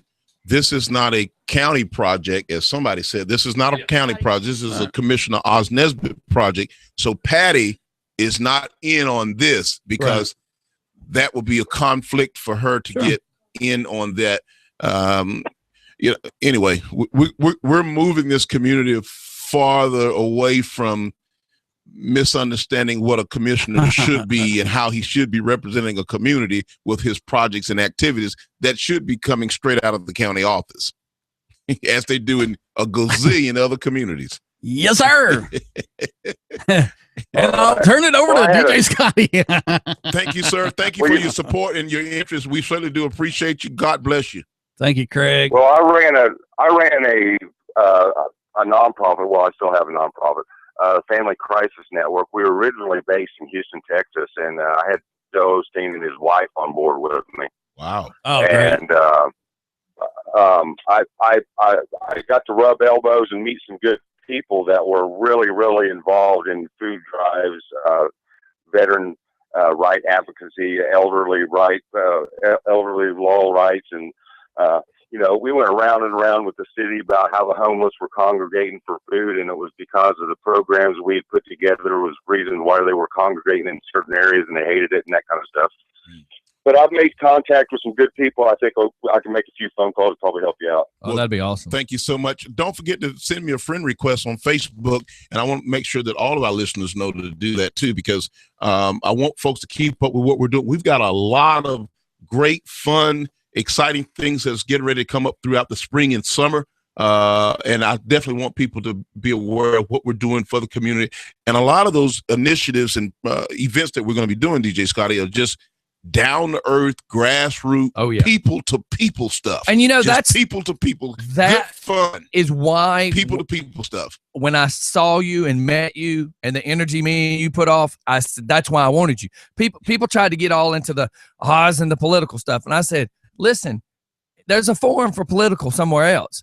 We'll talk a little political, don't get me wrong, but the big thing I wanted is, what are we going to do? You've got the same energy I do, and a lot of people take this kind of energy wrong. When we're trying to say what we're trying to say, people get all offended and twisted. But if you really listen to what comes out of our mouth, it makes sense. Get past your own ego long enough to listen to what we're talking about. Then you go, oh, it makes sense. And you've got all this positive stuff and how we're going to try to make this county go and grow and go forward and move to a new century, if you will. And I just want to kind of do that. And you've got that same outlook I do. And again, people just kind of take it wrong sometimes. Well, they'll be okay. We won't focus on them. Something as simple as doing a Friday night fish fry. Music, hot fish. Simple. Well, do you know? Simple.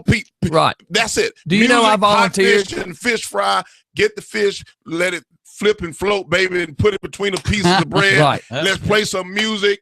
Let's have a great time. And why do you have to jump through loops and hoops to do that? And you bring the community together with good fun. Music and food always brings people together. How about this? Absolutely. When I was closing down the streets doing the St. Patty's Day party with the Celtic and all them, I had mentioned you got that big grassy area next to the pavilion. I said, I got a 14-foot screen and a projector. I said, I'll come up here free of charge once a month or twice a summer, however you want to do it. Let's do a nighttime movie. And they said, well, you would have to get permits and you're going to have to this. And I'm like, I'm free of charge. I'm wanting to do this. And you're telling me I got to go pull a permit to do this. It's like, have y'all bumped your head? What has happened to the world of why can't we get together and do something cool?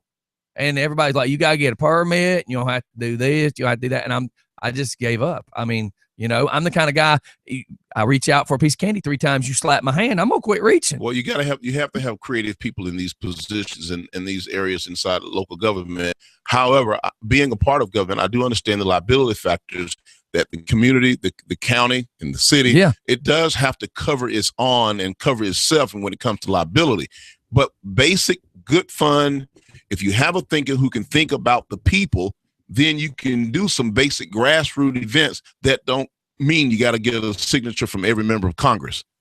Well, the thing is, if I'm fixing to give you hundreds upon hundreds of dollars worth of stuff, you're the city, you pay for the permit. I mean, if we're doing this together, you take care of the permit and I'm giving you this stuff for free. And that's the thing I just try to make people understand. It's like, come on, man, we can all work together on this. When you get ready to do what you're going to do, just keep this word in mind, Scotty. Relationship. It's all about relationships, and everybody don't value them the same way. Oh, yes, I know. And when you find that you have a person that's like a brick wall or a barrier, move on. I like to say this. Next item, please. That's right. That's where we're at. Circle navigate. Listen, I'm about out of time. It's 10 after 9. Hang tight, because we're still on our commercial. We are live. The people watching video still watching. But let me take us back to the radio show. I'm all about the grassroots. Hang on one sec, Craig. Hey, everybody, we are back. All right, Craig, start back what you were saying. People watching on video has still been watching the show be live, whereas I was on commercial on the radio. So go back to where you were saying, sir. Well, I'm all about the grassroots projects, and I do small scale festivals, small scale events. Hell, I've done more stadium shows than probably anybody in the country that's not publicly traded. And it people get all tied up with the behind the scenes or the back lines of some of these events. Yeah, absolutely. And, it makes the event itself, or the purpose of the mission statement of the event, it's lost someplace in between.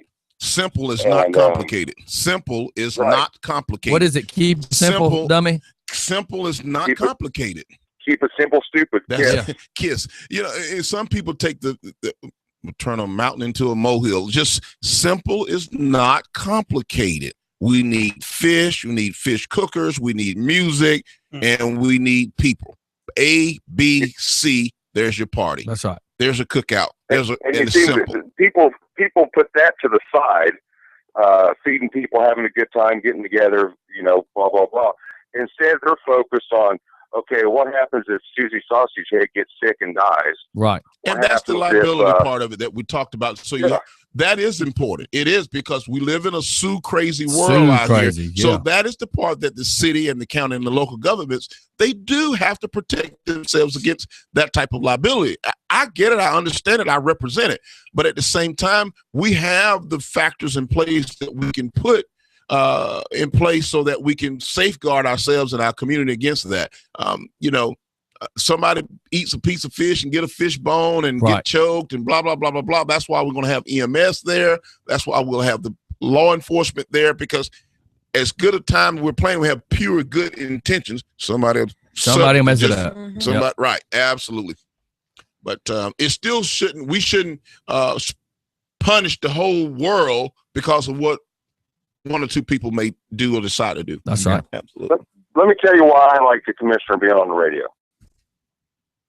Apart from the political agenda that you see, the reason why some of our officials come on board, I like it to be scaled back, kind of like the old song, "Who Are You When Nobody's Looking," or whatever the hell that song is. Mm-hmm.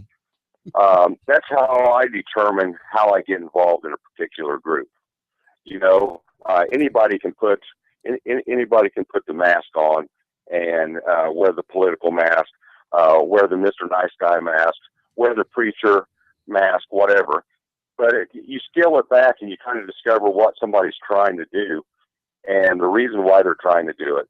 Apart from, hey, I'm running for office, or I'm doing this, or I'm doing that, come help me out.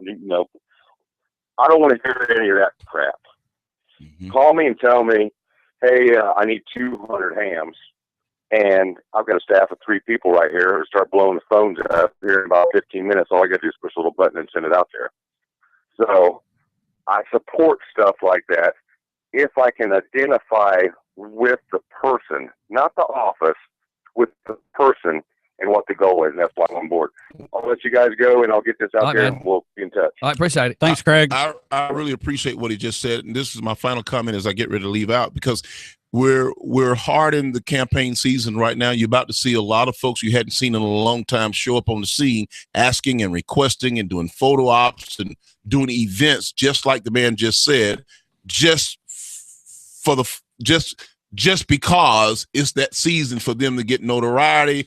We've done this, DJ Scotty, all year long, year after year, these kinds of events. But those folks are going to start showing up at your churches, showing up in these places and doing Trick stuff. Pony show. That's right. We haven't seen them. They haven't had their hands on the community anywhere, and now they're going to show up and think and try to make folks think it's genuine, and it's not. People can see straight through it. That's right. Listen. Just for Fun Radio right here. Commissioner Oz Nesbitt, thank you guys so much. We'll look forward to seeing you all out Sunday as we lend a hand to our local community and our local citizens. Don't forget to give Patty a call if you want to sit down and talk with me. That number again is 770-278-7012. I'm yours. I work for you. I'm in your office all day today. Commissioner Oz Nesbitt, thank you so much. We'll see you next Tuesday. All right, everybody, hang tight just for a second. I'm going to play a song while we walk him out and say goodbye. Everybody, we'll be right back. Thanks for calling, Craig. Thanks, buddy. All right. Yeah, give us just a second. We're going to go. We'll be right back.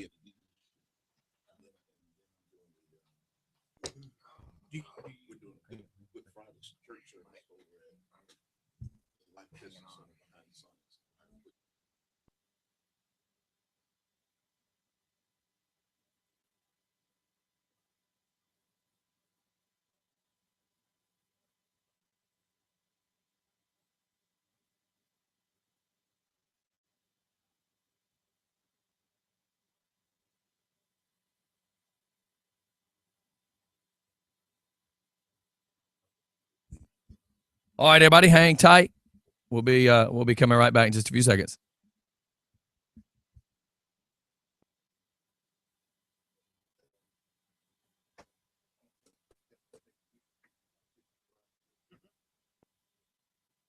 Yeah, take it on his.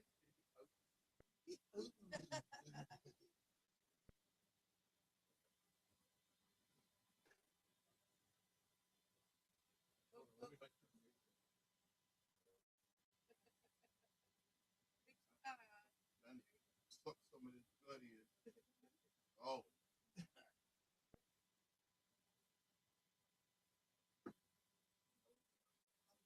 I couldn't hold that in no longer. Hey guys, always enjoy it. Love you guys. Appreciate everything you're doing. All right, man. We will see you. See you on the radio. Yes, sir. That's what we said. See you on the radio.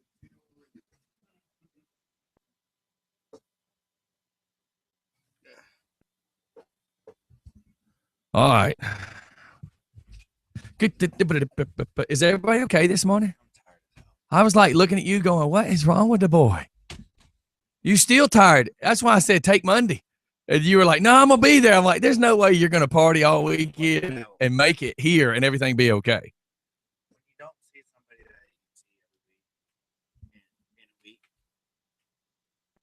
in a week, Huh? they have to come and like bother your life. That was like a coded message. Mhm. I don't have my Cracker Jack decoder ring. Sorry. So I'm assuming a relationship person.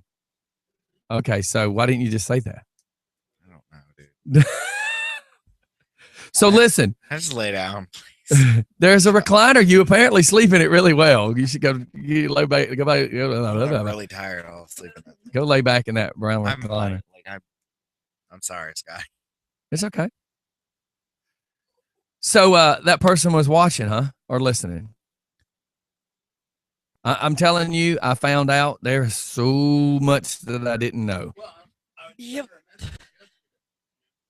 Yeah, but I mean, not just that person. There's others that I have found out that are trying to listen to us, and I would have never thought in a million years that person would have listened, which is why I was making the crack about the one joke, we have to be careful with. So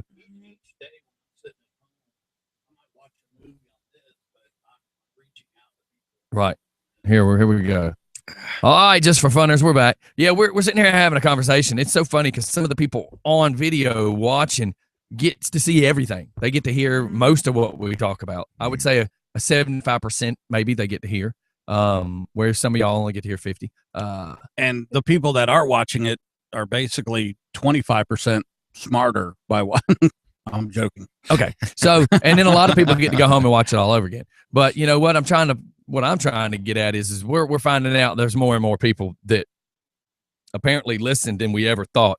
And I'm trying to get that in my own head that, you always got to treat it if there's 1,000 people listening, because we don't know exactly how many people's listening. I mean, it's just like big radio. They can't tell you for sure how many people's listening. No, they can only tell you, if they're pushing out wattage, they do that they do that whole radius thing. And they say so many people in our demographic that listen to this genre or this format, but it's that's so all. it's guesstimate. I just gave you I gave you the quick version swag. of the long version. Yeah, it's just guessing. That's all it is. They're just guessing. And they use those metrics for advertising dollars. That's all. And it just sounds good. It just sounds good. That's all it does. It just sounds good. You know what it is? It's a trick. I'm gonna draw this number on a piece of paper, and I'm gonna print it on a nice piece of paper, and I'm gonna print it in this good font, and I'm gonna sell like Ice Cube to an Eskimo. I'm gonna sell you on the fact that what I'm telling you is true. There's a real good chance that's not gonna smell very good. Yeah, I was right. Did you? Part of trying to take us to another level does not involve farting on the mic. Just for fun, radio. Oh my gosh, just for fun. Just for farts radio. Yeah, apparently. Well, you can't say what he said before we went on the air. So there we go. That new listener that just tuned in. Sorry about that. Welcome. Yeah, Pastor. new listeners, they don't fart. Welcome, Yeah. Pastor. Yeah. Well, Pastor. no, actually, she has a great sense of humor. That's, you do know that's not just a she. There's a male, in which I was trying to tell you cloak and dagger a few minutes ago, but you just didn't seem to catch it. When I told you she's not the only one, that's what I was insinuating. Well, yeah, I mean that's it. I don't think that I was actually speaking with her as somebody in the ministries, so I doubt I had. So her on I'm the going to line. say it again, cloak and dagger as possible. I know of another minister that's a male that's listening, and that's what I was trying to say to you without saying it. You know how many? Yeah, well, you, but how? I mean, you're not denominational or anything, are you? I thought only women listen to us. I'm going to try to say it for a third time. I know. Hold on.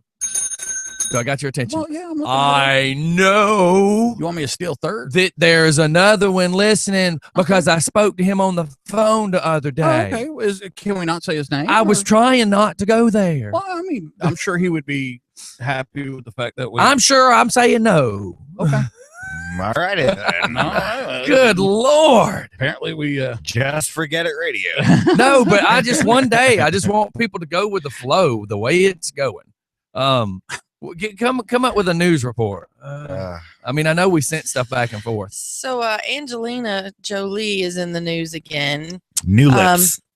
No, she had a second operation. Well, you were close. Another kid to remove preventative operation, I should say. She's already had both breasticles taken off. Well, now she's had her ovaries and fallopian Holy tubes cow! Well, removed. she don't need them. She's just adopting anyways. Yeah, but she said that she has a 50% chance of getting ovarian cancer. So she had Everybody has 50% of a chance. Exactly.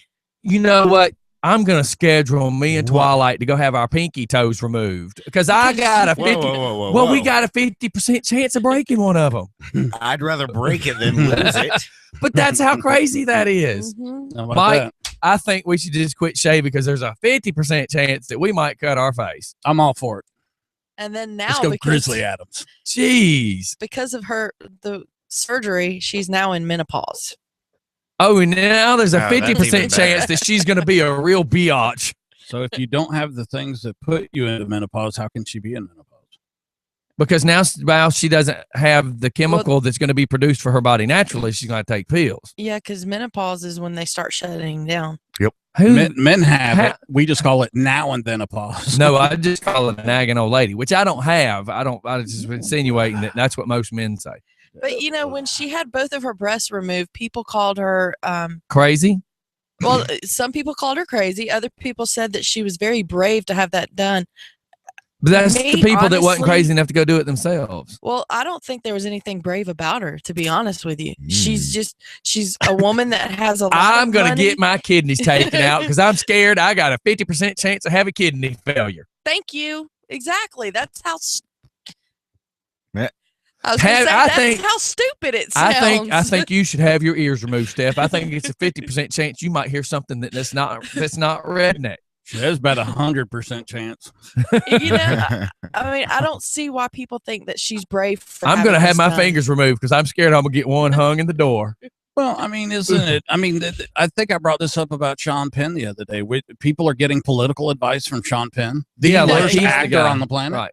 Yes. So, okay, so now we're going to get cosmetic and beauty tips from Angelina, and then we're going to swing by and get ethics 101 from Kim Kardashian, And diction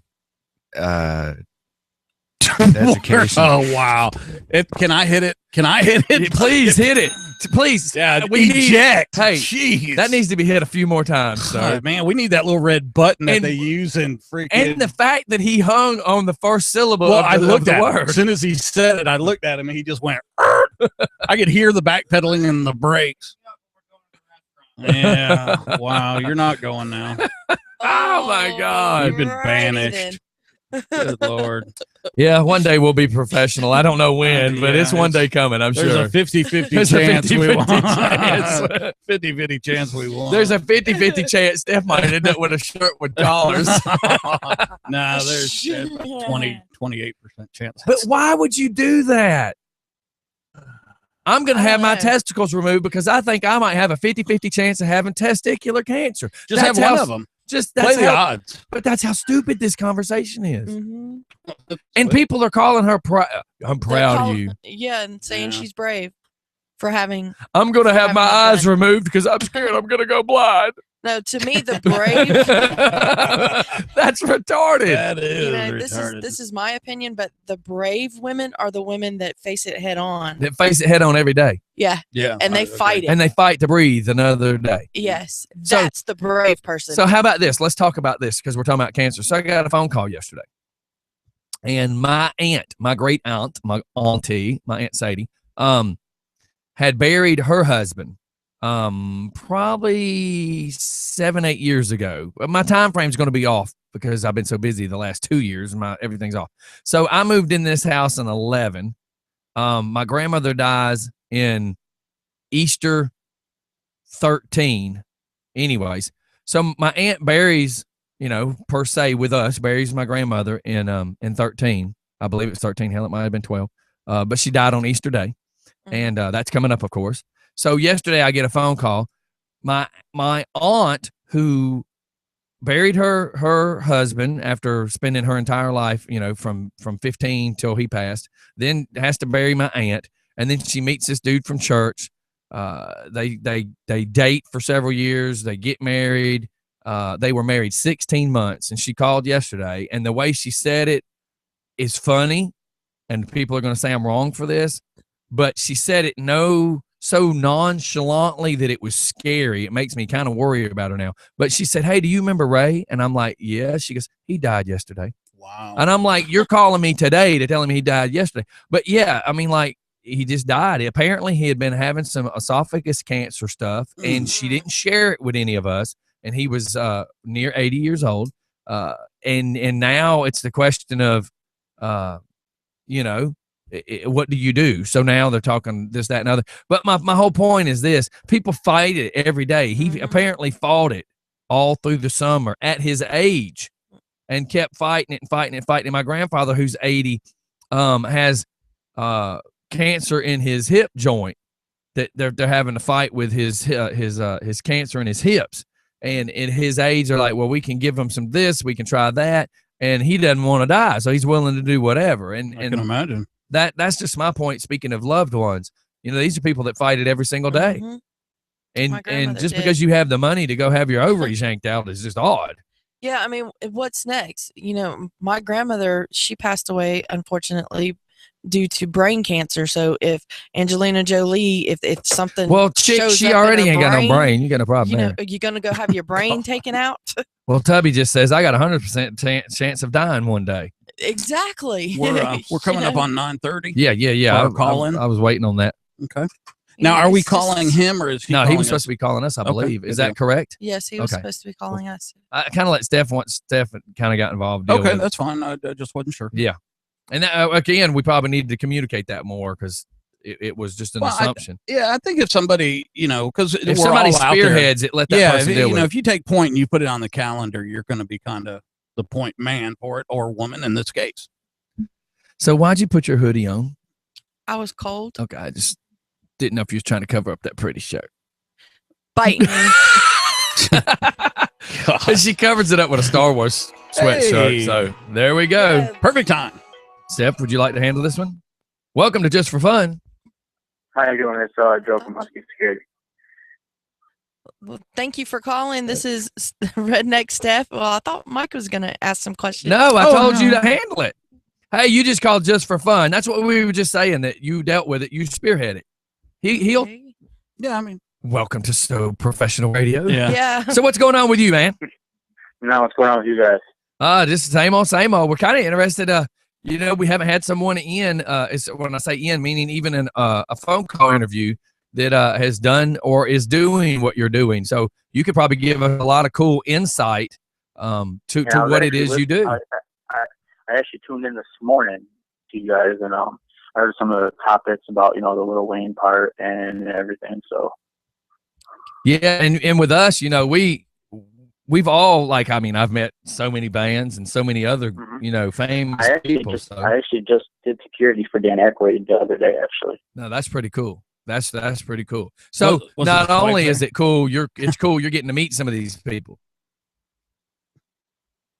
Yeah.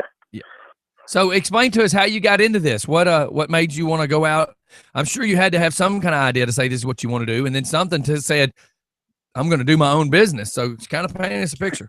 I originally did security in New York, in Buffalo when I lived up there, and then about 4 or 5 years ago I moved down to Florida, and I just seen a different vision, security getting a bad name and stuff. So decided to open up their own company and see how it goes from there. Very cool. So there's a lot of things. There's a lot of things that I can do as a company right now that I was held to that I couldn't do as working for one. Oh, absolutely. Now, does Florida have does Florida have the same thing as far as security companies, agencies? You have to be licensed. Yes, sir. Well, that's pretty cool. I know we had one up here in Georgia. It is a tremendous amount of work just to get the paperwork right. Oh, it is. I actually network with some of the guys. He's a guy that's in Atlanta, Georgia, that I actually network. He has a company out there. Oh, very cool. Do you want to mention that name? No, it's fine. Okay, that's fine. I know we did a lot of work. Our corporate work. We didn't. It was all word of mouth. Mm-hmm. Yeah, and then I had the opportunity to be an actual bodyguard in the military for a while, and then I ran a security detail in Kabul, Afghanistan, for a little while.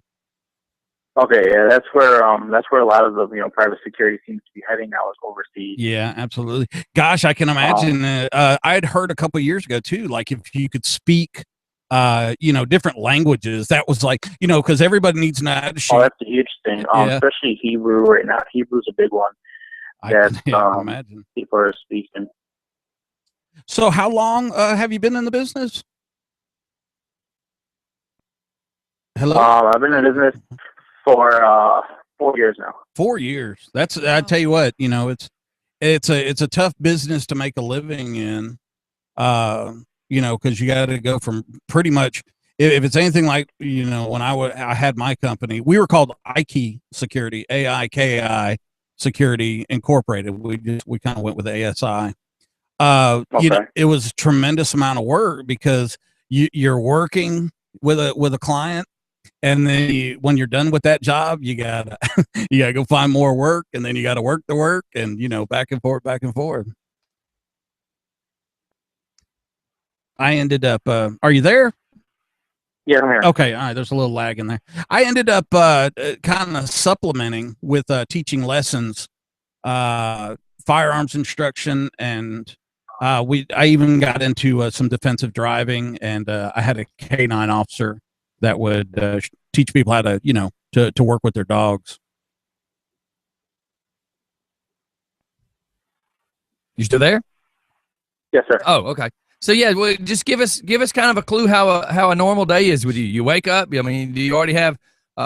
It depends. The day before. If we have a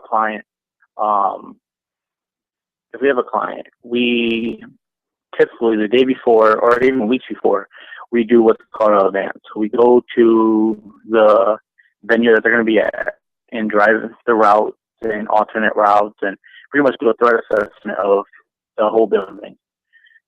There's a difference between executive protection and bodyguard. Executive protection is, high profile clients, Fortune 500.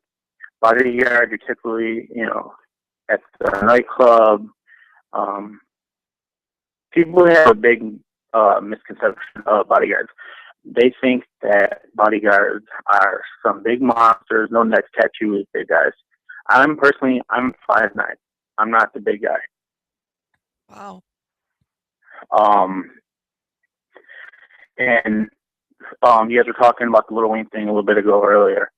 I reached out to some of the people in the industry, and coming from that, that was not per se a personal security of Wayne. That was a part of his camp and entourage with the whole incident. Yeah, I mean, it's there's so many things going on in that industry. Are you a member of any of the notable associations or anything? Right now, I'm a member of the North America Bodyguard Association. Cool. All right. Do you do anything? I see on your website and all that mainly uniform, event security, EP We stuff. do uniform. We do uniform event security. Meaning, we do events, we do functions, weddings, and also complexes and plazas as well. Oh, okay, aside cool. from the bodyguarding. Do you have any static guards that are out there, like on a Friday nights at a bowling center, stuff like that? Right now we have a few properties to where it's like Friday, Saturday, and Sunday is mainly overnight with them. Oh, okay. For a plaza. Do you have and I never would divulge how many people I had on jobs and stuff like that, but I'm sure you have a lot of people applying for positions. Yeah, I mean, so that's what I was going to ask is how many people want to do this versus you find out. It's actually kind of a 2-point. How many people actually want to be in your position? But then secondly, how many people come to you that want to be it because they fantasize about being, or they just want to be that, but they really just don't have what it takes to cut out to do it. When I first got into the industry, I went to my executive bodyguarding class, and the first thing it told us that this career is not for everyone. Yes, definitely. In this class, you will be able to see that. From the start, there's some people that don't even know that they need license for security. They say, "Oh, I've done security in the clubs." Well, okay, that's great. But are you licensed? Right. What type of certifications do you have? Me personally, I have 10 certifications just from bodyguard school. Wow. One of the big things here in Georgia. Now, I'm not sure about Florida, obviously, but I used to, when I was working in clubs, and somebody to come in with quasi EP stuff or bodyguards, I'd always ask them if they were licensed. And they would say that they weren't, and I'd say, okay, well, you do realize that the governor task force here in Georgia can fine you $1,000 per instance that you are out there. That basically the state of Georgia says, hey, you got to be under contract if you're going to be protecting someone else. If you're going to be protecting someone other than a loved one with a firearm, you have got to have a signed contract. Yes, everything is in the contract. If you don't have a contract, then like you said, you'll be fined. Even down here in Florida right now, they're going into nightclubs. If you don't have a license, they're locking you up. Yeah. It's a big problem in the industry is unlicensed work. Yeah, I did some bounty hunter work in the mid 90s, and it was the same way with that. Is you're out in the middle of the night. I used to always joke, who's out late at night? People looking for bad guys and bad guys. That's right. So, and of course that was that industry became saturated as well. Hey, have you ever heard of Gavin DeBecker? No, I haven't. They're a large EP firm. They have an office here in Atlanta. And it's, same thing, you got to be trained, got to have a lot of certifications. Maintaining your certifications is almost a full-time job too. That's another thing I was going to ask. I know being an electrician, we always had to maintain the license.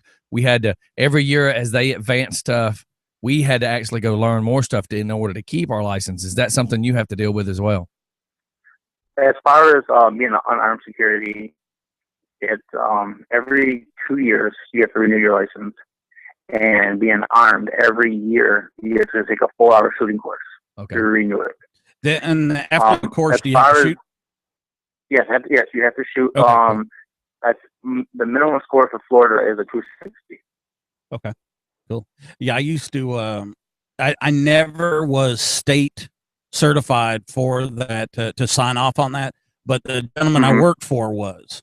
And so what I would do is I'd go to the PI school over at the college at Clayton State, which is up here, and I would talk to any of the classes that were about to graduate. And I'd say, if you like to get your firearm stuff, and this is how much it is, and I need you to go ahead and sign up and pay over the next 2 weeks, and then we'd lend, set it up at the range. People would show up with their pistols or whatever their service weapons. You'd be surprised how many places. I was in hospital security for a little bit, and we weren't using semi-automatics. We were still using revolvers, right?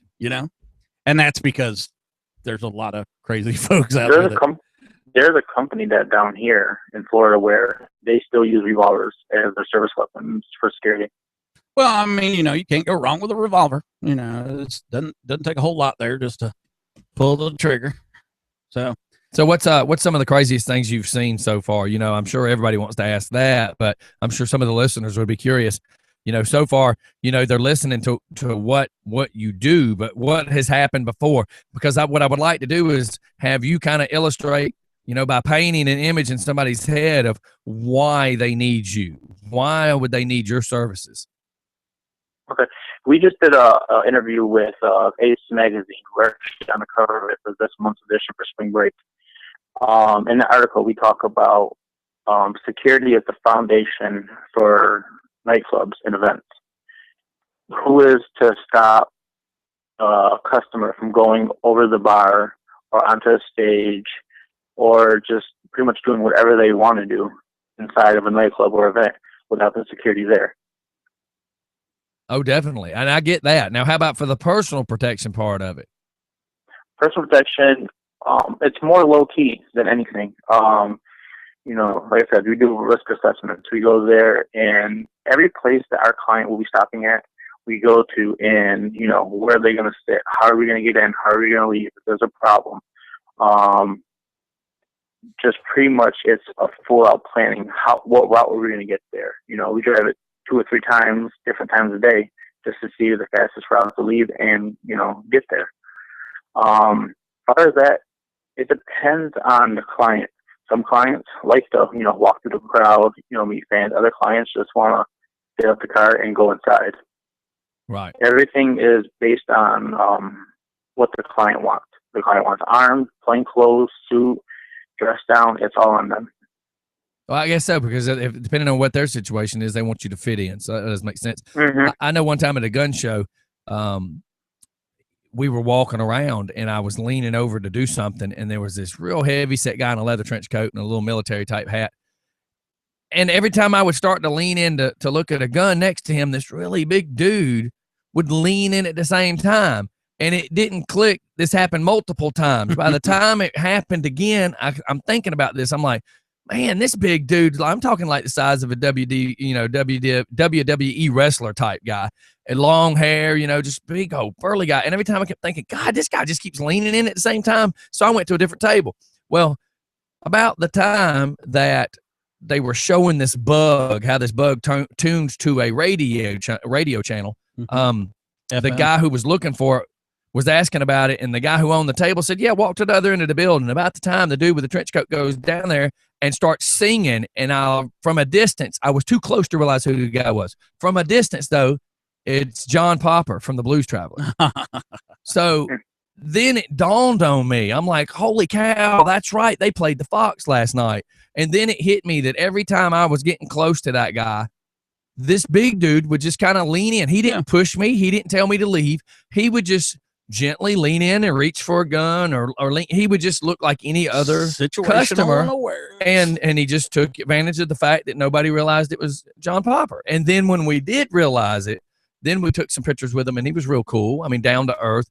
But again, everybody was in plain clothes. The security did not make himself look like he was supposed to stand out. He blended in so perfectly, except for the fact that he was just, 6'8" and bigger than everybody else in the room. Well, even with Dan Aykroyd this past weekend, he was doing a liquor signing at Walgreens down here for his new bottle, Crystal had liquor. We actually parked across the street and walked across, and he just walked into the crowd. There was, no, okay, we're going this way. No, it was just, I'm going to walk through the fans, take pictures before we go in. Wow, that's cool. That's down to earth, though, but that's cool. And, when I worked, I'm an electrician, and when we were building Planet Hollywood, we were, moments away from opening the next morning. We were still doing track lighting, and every one of us that was on the top floor just looked down because we smelled something, because you weren't allowed to smoke there. And we all looked down, and it's Schwarzenegger with like the manager of the Planet Hollywood just walking through there smoking a cigar, and you would have never, it didn't click. And it's not so much that you didn't recognize them, but in your brain, you're like, that can't be. And it was. And some of these cats just walk right through the crowd. You just don't even notice them. we have a big thing in the industry. It's called hire a bodyguard, not a bodyguard. Yeah, I was going to ask you to explain that. So that's good you brought that up. Okay. So meaning, people in the industry nowadays, even celebrities now and people that are upcoming, they always want to bring people that they grew up with, and, you know, they want to bring them up with them. But we have a thing, you know, hire a bodyguard, not a bodyguard. You know, is that person really there to look after you? Is he, or are they there for a photo opportunity? Or are they there to, you know, get the fame or the followers on Instagram? You know, why is that person there? And that's true. Think of MC Hammer's compared to a security, you know, it's fully trained, you know, has done numerous of classes. I know guys that are in the security industries that are licensed EMTs, you know, prior military, special ops. You know, what's going to stop what we're looking for is not the same thing as what your friend's looking for. Mm-hmm.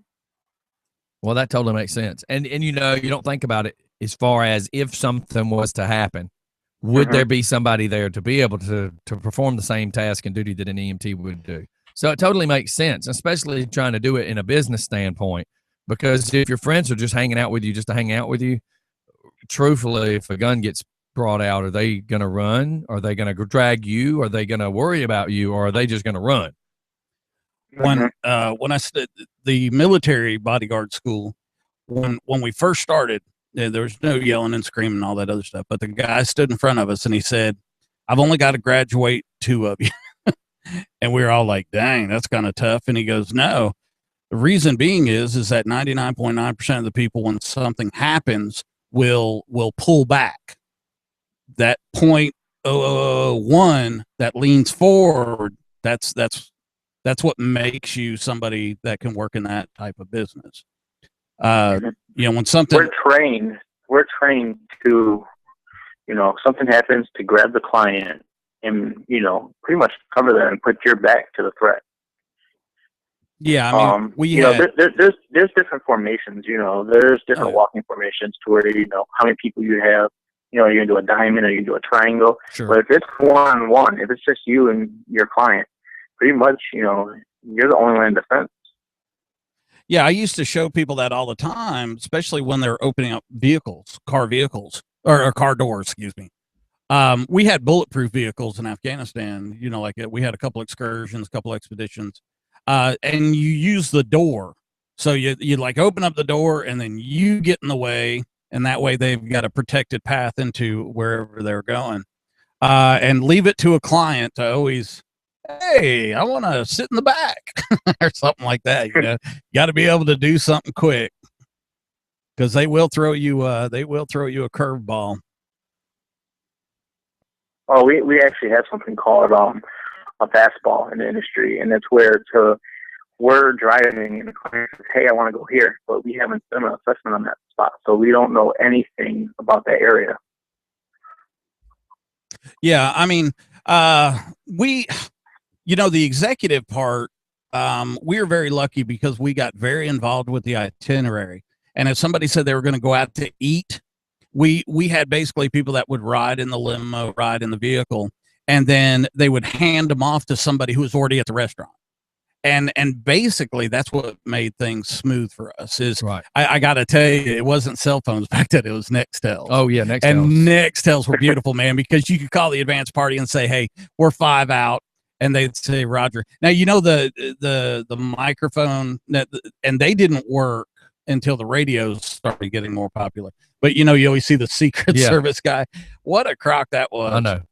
See, my uncle worked at the Jimmy Carter Presidential Center for several years, and those guys, people looked at them as no different than mall security.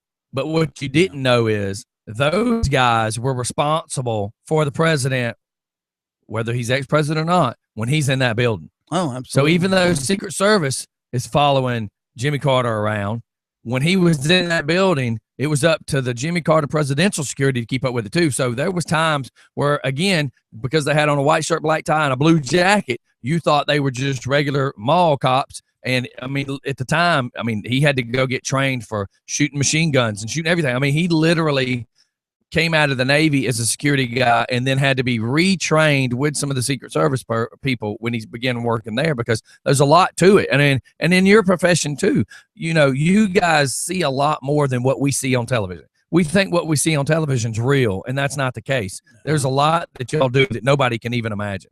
Well, I don't know about you, sir, but we never carried enough ammo to get into a big firefight, even civilian wise. We always had code words when something was going wrong. We'd get intel that an ex-wife was at the restaurant with a steak knife or whatever. Or in Afghanistan, it'd be, hey, you can't go here because they're going to blow you up. But we had code words, you know, and so I'm sure you guys do. And we always had somebody out there, you know, somebody out there mingling in the crowd you didn't know about. Well, anything you can do, just paint us a picture of what your job is down there. I mean, you know, of course, we're in Georgia, and we know a little bit about what we know, but give us an example of just how you have to do things down there. Pretty much, it starts off with, you know, the client gets, you know, if they fly in, you pick them up from the airport, and sometimes, most times, it will be a commercial flight. You meet them at the terminal. You come down, and you get them in the car. Pretty much from there, it's straight to the hotel. And the thing about the industry is, the hotel, prior to picking them up, we already have their keys. So we call the hotel ahead of time. Hey, we're almost here. Like you said, there's advanced guys already at the hotel waiting. They have, you know, certain areas locked down, you know, certain elevators locked down. So we get there, and it's just straight from the car, straight to the room. A lot of times we will not. People think, oh, they sit outside the door. No, that draws attention. A lot of times we're in a lobby. From there, pretty much, you know, it's just, like you said, the itinerary.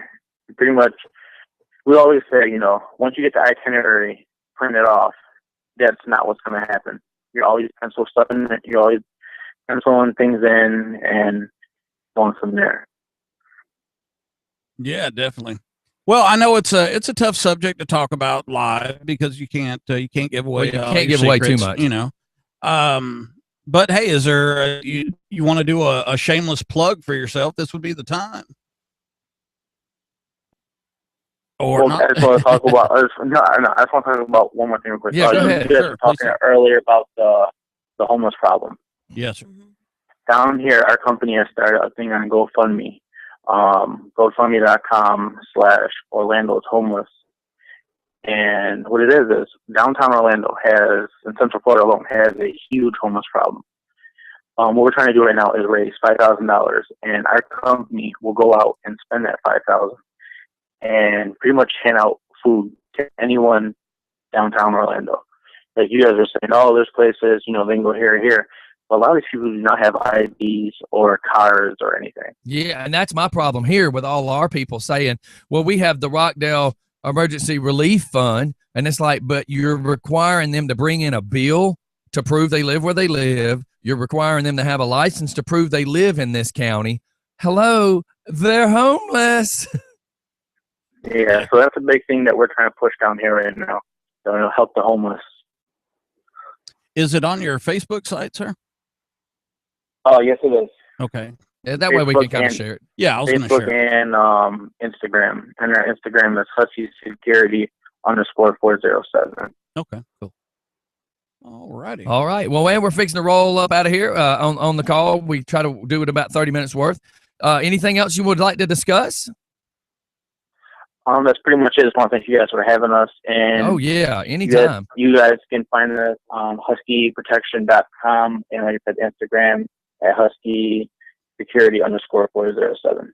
All right, and if anything, you can hang on to the number. We do a weekday show, 7:30 to 10:30 every weekday morning. If anything, just anything comes up, like if you have a crazy experience or see something cool you figure anybody would like to hear about, man, feel free to call us. Will do. All right, man. Well, thanks for tuning in to us, and enjoy your day. And you know, and I'm all about pursuing your dream. I'm really happy that you decided to go out on your own and try to risk doing your own business. I mean, that's what the American dream is about. Thank you, guys. All right. Thank you. Right, see ya. All right, everybody. We're going to shoot off to a commercial. We'll be right back because he brought up Dan Aykroyd. I got to play this song, so we'll be right back.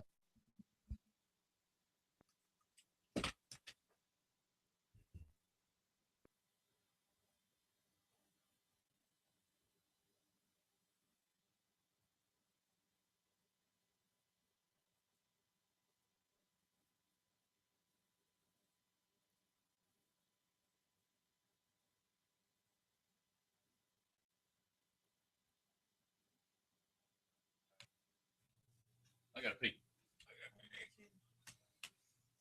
Here, I'll give you this. You can drop it off for me.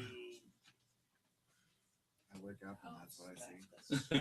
That's what you wake up to see, huh? I don't know what it is today. I'm sorry, guys. It's okay. I knew you'd be like that on Monday. That's why I didn't make a big deal out of it. There's nobody. I've never gone on vacation and be worth the crap the next day. Like we used to ride home on Sundays for Bike Week, and I would expect to go to work on Monday. That shit wasn't happening. And I'm retired.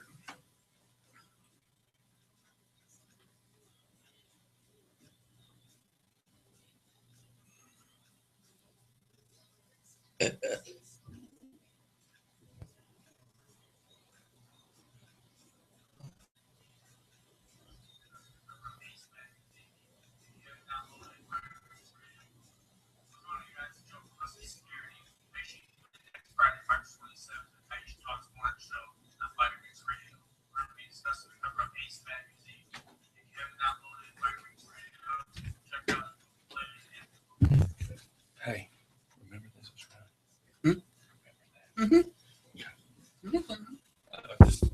I know I want to.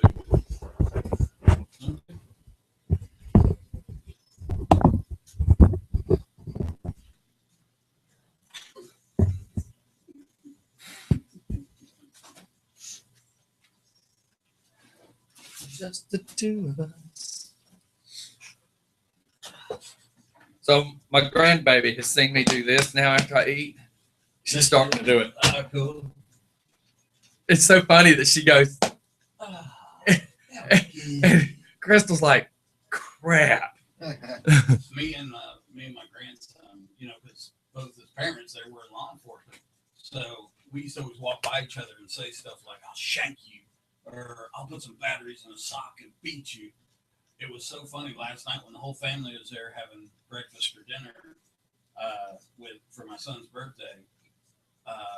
I looked at Brendan and I said, boy, and the 4-year-old goes, I'll shank you. Man, we about fell out. How about this? My grandbaby sits on the couch so much and watches me go like this and tell my dog, go lay down. No. Now the baby's going, no, no. And she was fussing. She's playing with the toys and kept looking over at the dog who was like 7 feet from her. No. And she's got the finger down pat. And then she'll be yelling and go, because I'll do that to the dog. I'll be like, go lay down. So now she's doing it. Now the bad thing is when she looks at us one day and goes, no, then it'll be like, crap. At least it's that finger, not this one. Yes, that's why that finger is dead. That'd be funny, though. How crazy is it? That pole is videoing straight almost, and look how far it's leaning. That is the oddest thing I've ever seen. I'm just going to have to break it down and get a good one. Break it down. Oh. Speaking of watching West Coast Customs yesterday, Justin Beaver comes walking in. Apparently the new fad is not only are the pants hanging low, they're baggy from the hips to where the crotch hangs in the middle of the thigh area. And then right after that, they get skin tight down to the knees and only go about that far under the knees. So it's like high water MC Hammer pants. And it's a style. I'm going to start right now. Watch. Hold on. I got drawers on. Yes. Look, the best thing to do is do an underwear check before you decide to sag. You don't pay me enough. That's because we don't. Exactly.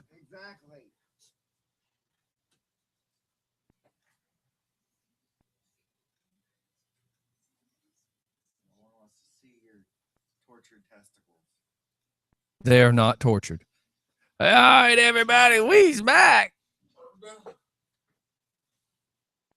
That's dead air. What else we got? Anybody? I can sing a rendition of the Love Boat.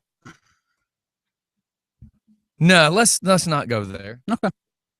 Just offering. I mean, well, there's lots of things that's been offered in this world, and mama's words I heard the most were, just because you can doesn't mean you should.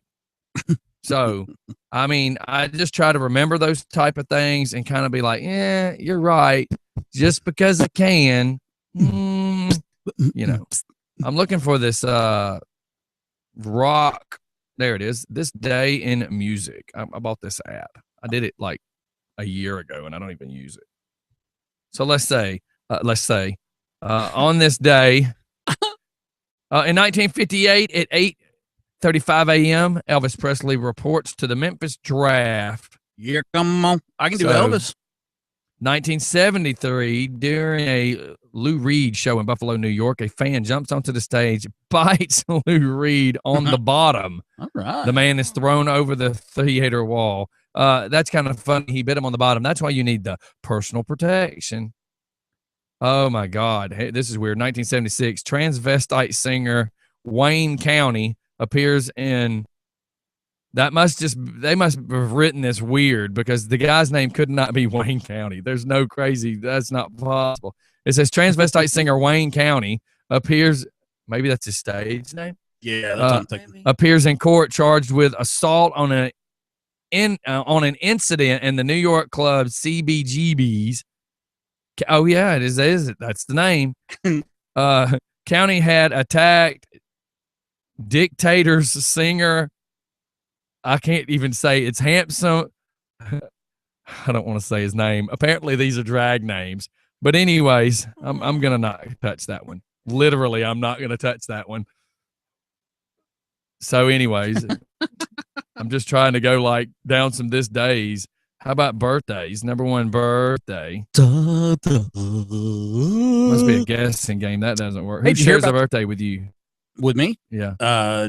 My birthday is December 1st, and the most notable person would be Woody Allen. Cool. Yeah. So, hey, did y'all hear about that French plane? Hang on. Okay. So in 1960, Nina is a German singer. Yeah. 99 Red Balloons. Yeah. In German, it's 99 Zig Rot Loft Balloon. 1951, there's a Dougie Thompson. Dougie Fresh in your own. Says from Supertramp. I thought he would go with Teach Me How to Dougie. I figured that would be. Nah, I'm more. It shows the generation gap. Dougie Fresh your own. Dougie Fresh versus Teach Me How to Dougie. So he probably would have went Teach Me How to Dougie. All right, go ahead. You were going to talk about the plane. Go ahead. Go ahead, peasant. Go ahead. You were going to talk about a plane. No, I was just saying that French plane that crashed up in the Alps. Let's hear about it. I don't know nothing about it. Oh, you didn't hear that? Means other listeners probably don't either. No survivors are expected. It's French plane. Crashed up in the Alps. Did it crash because it was French? No, but it was carrying 150 people. Man. And no survivors. Yeah, none expected. Can you imagine? None expected means they don't know yet, right? Yeah, but gosh, can you imagine trying to do the rescue mission up in the Alps? That'd be insane. I just watched that movie with John Cusack, 2012. Oh, yeah. From 2007. And it had something to do with the Alps. That was a really cool movie. I just don't like Cusack. Why? Oh, he's just he's that character that you might not like him in some movies and other movies. Like, he was in a real serious movie, wasn't he? What's the guy that was in Gone in 60 Seconds? Nicolas Cage. Like yeah. The Rock, he was good in The Rock. Yeah. And he was good in Gone in 60 Seconds. Yeah. Some of his other movies, not so good. Yeah, there's a movie, Rage, that got really, really low ratings on Netflix. I bet people had rage after they left the theater paying money. I don't pay money for movies. I'm talking about the people that actually go sit in the theater. No, I have. Not always you am I addressing. I might be addressing real people that go to the movies and pay that ridiculous $8. I'm looking at you because I'm talking to you. I liked him in Valley Girl. Yeah, that was a long time ago. Was that his first movie? No, his first movie was actually Fast Times at Ridgemont High. Ah, interesting. He was such a good character in Ridgemont High. I don't remember him. I'm just saying. There's three scenes from that movie that I'll always remember. the girl getting out of the swimming pool. Mhm. The very next part is the dude looking out the window and Spicoli falling out of a Volkswagen bus. Those are the only 3 parts of the movie I ever remember. Oh, and then the one about having pizza delivered to the class when Spicoli was in the class. So 4 parts of the movie is the only thing I remember. And the girl getting out of the swimming pool and the dude in the bathroom is kind of the same scene. So yeah, I guess maybe that counts as one. Do you remember when I remember Meatballs better than I do Fast Times. do you remember when the brother was delivering the food to some business and he had the pirate hat on? Vaguely, I remember the pirate hat because he had it in the trunk of the car. Yeah, and the girl pulled up next to him in the Corvette and was laughing at him. Nah. Well, that's actually Ann Wilson from Heart. Oh, was in see, there. I don't even know. See, I love that movie. That was one of my favorite movies. That explains a lot. Yeah, it does, doesn't it? I bet you watched Splash with Tom Hanks too. Oh yeah, man, Daryl No. Hannah. No. Have you not seen The Blue Iguana? Yes. Okay. And I've seen Splash. I've seen Splash. I'm just too. saying. Splash 2, there was a part 2? Yes. Oh, like we found another way to waste some money. Yeah. Some That'd be movies like that they Meatball make, 2. Yeah, God, some movies that they make a second one, you just like. Well, how about the Why? Fantastic 4.5 that's coming out? Yeah, that's the remake cool. of Yeah, it. but it's not going to have any of the same actors. But So the, it's like- the new Avengers is coming out. New James Bond is coming I'm out. all for that. And the new Jurassic Park's coming out. I'm all for that too. Star Wars. It's Yeah. going to be a good year for movies. The new Mad Max. Yeah, and the Mad Max is going to be cool because they're redoing. I think there's so many movies that have been done that now that technology is where Right, it is, they should redo it because Mad Max needs to be redone. And Well, the they- first one was bad. They did a remake of Poltergeist. That one really? didn't need to be redone. But this one, the remake of it looks pretty dang Well, on that good. that they well, It looks if scary. any movie deserved to be redone, and maybe try to get it right, that might be it. Because I hated that movie. That was a retarded old movie. You know that little girl died. Yes, of Yeah. pneumonia. Her intestines. Or something, She had a blockage. I wish Okay. they'd redo that Patrick Swayze movie about the bar and make it real. Oh, Roadhouse. Yeah, make it realistic. Yeah. Well, that you know, was, they that made was pretty us- cool. It's pretty cool because it comes on Channel 17 all the time. That don't make it pretty I thought cool. that was pretty cool. And that blonde, wow.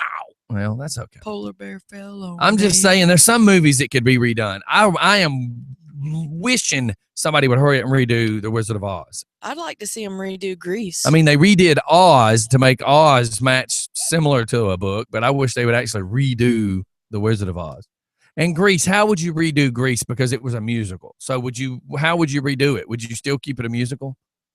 I think I you'd don't have know. to. Yeah, you'd probably have I mean, that's a question though, Yeah. you know? You'd have to. Because, well, they redid Footloose, but that wasn't really a musical, although they danced around.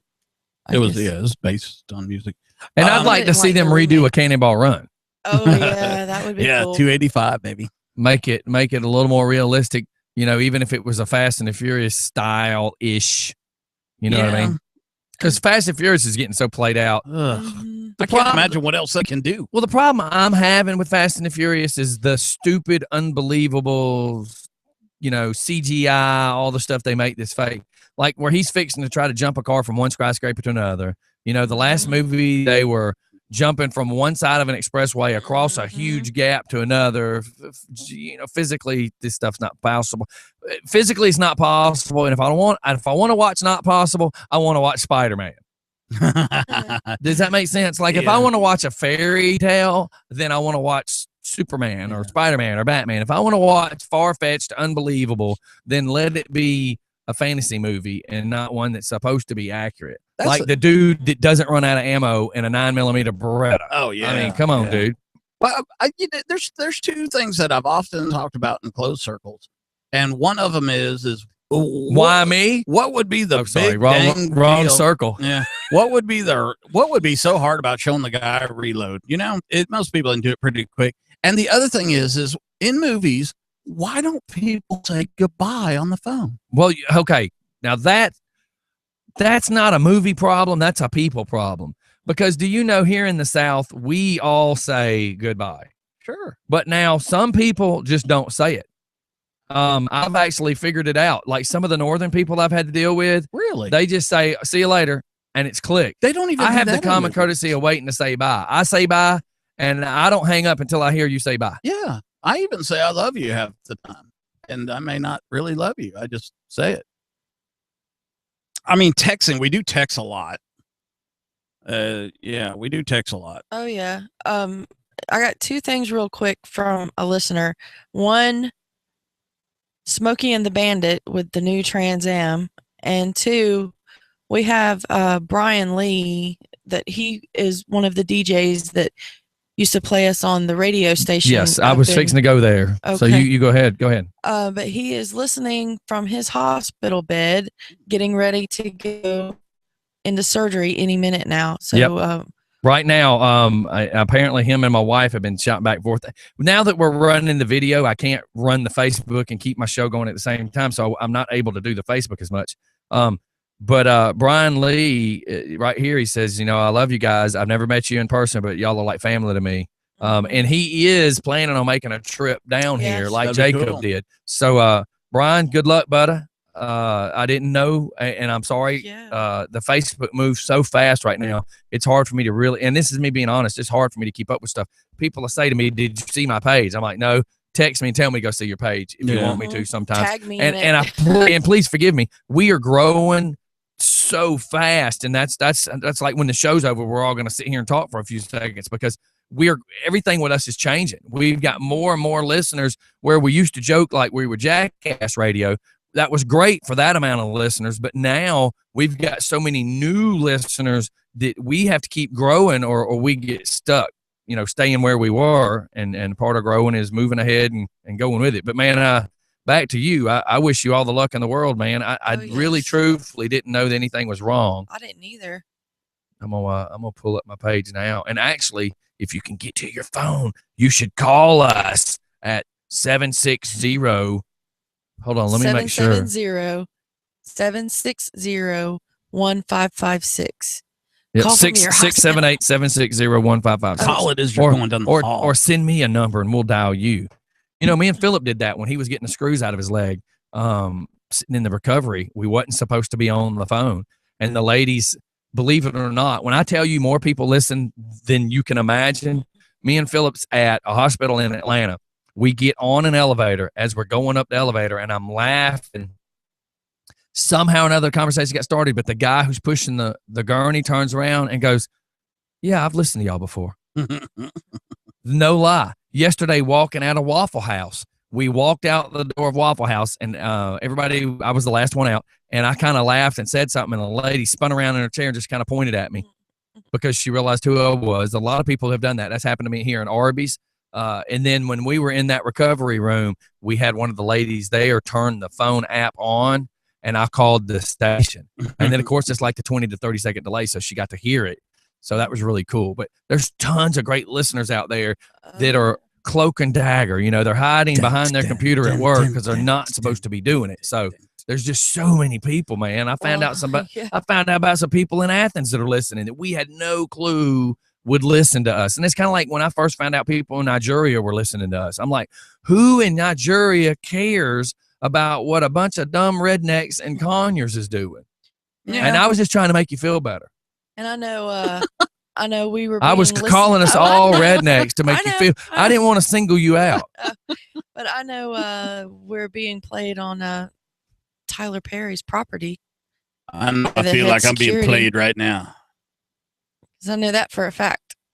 Well, and that kind of goes back to what I was talking about the other day, where we need to probably be careful of some of the jokes that are made because you never really know who's listening. Right. I mean, and I'm not trying to start an argument, but I mean, do you think that some of that it's kind of like, let me do it this way, because I know if I bring up the radio station, you get relatively emotional about it.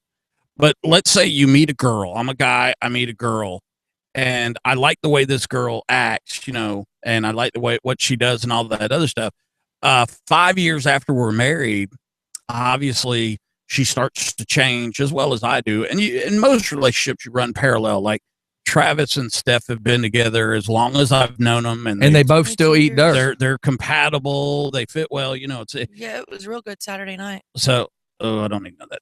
Yes, please don't. But now sometimes people try to change what it was that you see what I'm saying? But in all honesty, though, if you're talking about him changing the station compared to how it was when he started to where it is now, has completely changed. But the difference is this. I want what I want. Yeah. Bottom line. And I want the station to grow to where it can be played in the tanning salon, because where it was, it couldn't. Right. It was a night show too. But the point is if our demographics were 100% redneck white folks, then any kind of joke that is in reference to anything they would joke about is fine. But that's not what we are anymore. Yeah. We've got so many different people listening now, whether they're white, black, green, pink, whether they're gay, straight, bi, local, liars, not liars, con artists, not con artists, whatever. There's so many people listening. We have cops with one mentality that listen, firemen from one other mentality that listens, tanning bed. Now think of what comes into the tanning bed. Name it. What do you think comes into a tanning bed? I would say females between the age of 18 and 35. Not just all females. Not just all females. Well, you asked for a demographic. No, but I mean, that's what I wanted. Everyone goes into no, but I wanted you to think. By you saying that just shows that you don't know for sure. And with not knowing for sure is why we can't do some stupid stuff. I know. Because I bet you have no clue that there's like 15 to 30 black folks that go in to get suntans. Bet you had no clue of that. Yeah. And the reason is there's a vitamin deficiency that they suffer from, and they get it at Sun City Tan. There's a special booth that they have that provides the right vitamins that these people need. But what that means is if we're playing there, we can't very well make a redneck joke that could offend them because they're listeners as well. So I have to look at it that way. If I want to grow as a business, that's what I have to do. Right. I mean, that's part of it. You know, and here you, and I'm just giving us something to talk about until the end. No, I'm with you. But not only is it you, it's the listeners now get to hear this too, because people don't realize most people walk around only thinking about their bubble and they don't think about other bubbles. How do we make sure that we're not? It's hard. I mean, all demographics. I mean, why do you think it's so hard keeping this going? Yeah. That's why I said everybody believes it's so easy sitting in this seat. Joey now is just like Tubby. Tubby sat here the first time and go, man, I got a total different respect for Scotty now and what he's doing, because I had to run all of it. And that's before video was even brought into it. I mean, trying to keep all this going is such a huge task, and that's not counting when the show's over. I have to go out and see people and talk to people. Literally yesterday, I drive from here to Radio Shack because I was trying to get something to fix a watch. I then go in the square of Covington. I have to stop and talk to somebody that's in a high-powered position. Then I go into Porterdale, and I pulled over in a parking lot just to use the phone, because it's like, why keep driving when I don't know where my next destination is? So I had 3 phone calls I had to make. Just for fun, just turned in a bid last night to be part of the the thing that happens down at the Covington Church. The Relay for Life. So we're going to probably be part of Relay for Life, which is going to be a 14-hour gig from 5 p.m. to 7 a.m. the next morning. Then as I'm starting to leave the parking lot, our new sponsor from the Social House pulls up. I talk to him. I hang up with the phone call I'm on. I talk to him. I basically have to stop talking to him to catch another phone call. Then I have to hang up with that person to talk to the chief of police. And that's all before I ever come back home. And this is every day. Every day. I mean, there's a lot to this. And it's true. When you're trying to play to the thousands, you have to try to appease people, but you can't be narrow-minded and say, I'm only going to take care of these people and piss off 100. You can't do that. That's not good business. That's really not good business. So that's why we have to be careful. I mean, it's not corporate radio. We get away with a lot more than corporate radio ever could. But at the same time, I can't make or allow jokes to be made that Rob's Performance is playing us live in their shop. Right.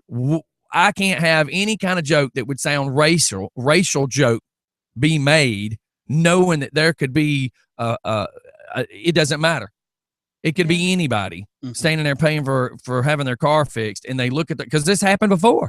And the lady looks at Tubby sitting down. She's standing up. She looks down at Tubby's face and then looks over at the radio where Rob's standing and like, what in the hell are y'all listening to? So if I want to grow, this is what I got to do. If I want to stay Jackass Radio and have 5 listeners, then I can go back to that if I wanted to. But I don't want to be that anymore. Nope. I want to take it to the whole next level. You wanna take over the world. Take over the world, man. And you know, there's a way of being funny and tactful without saying stupid things, like Jeff this morning.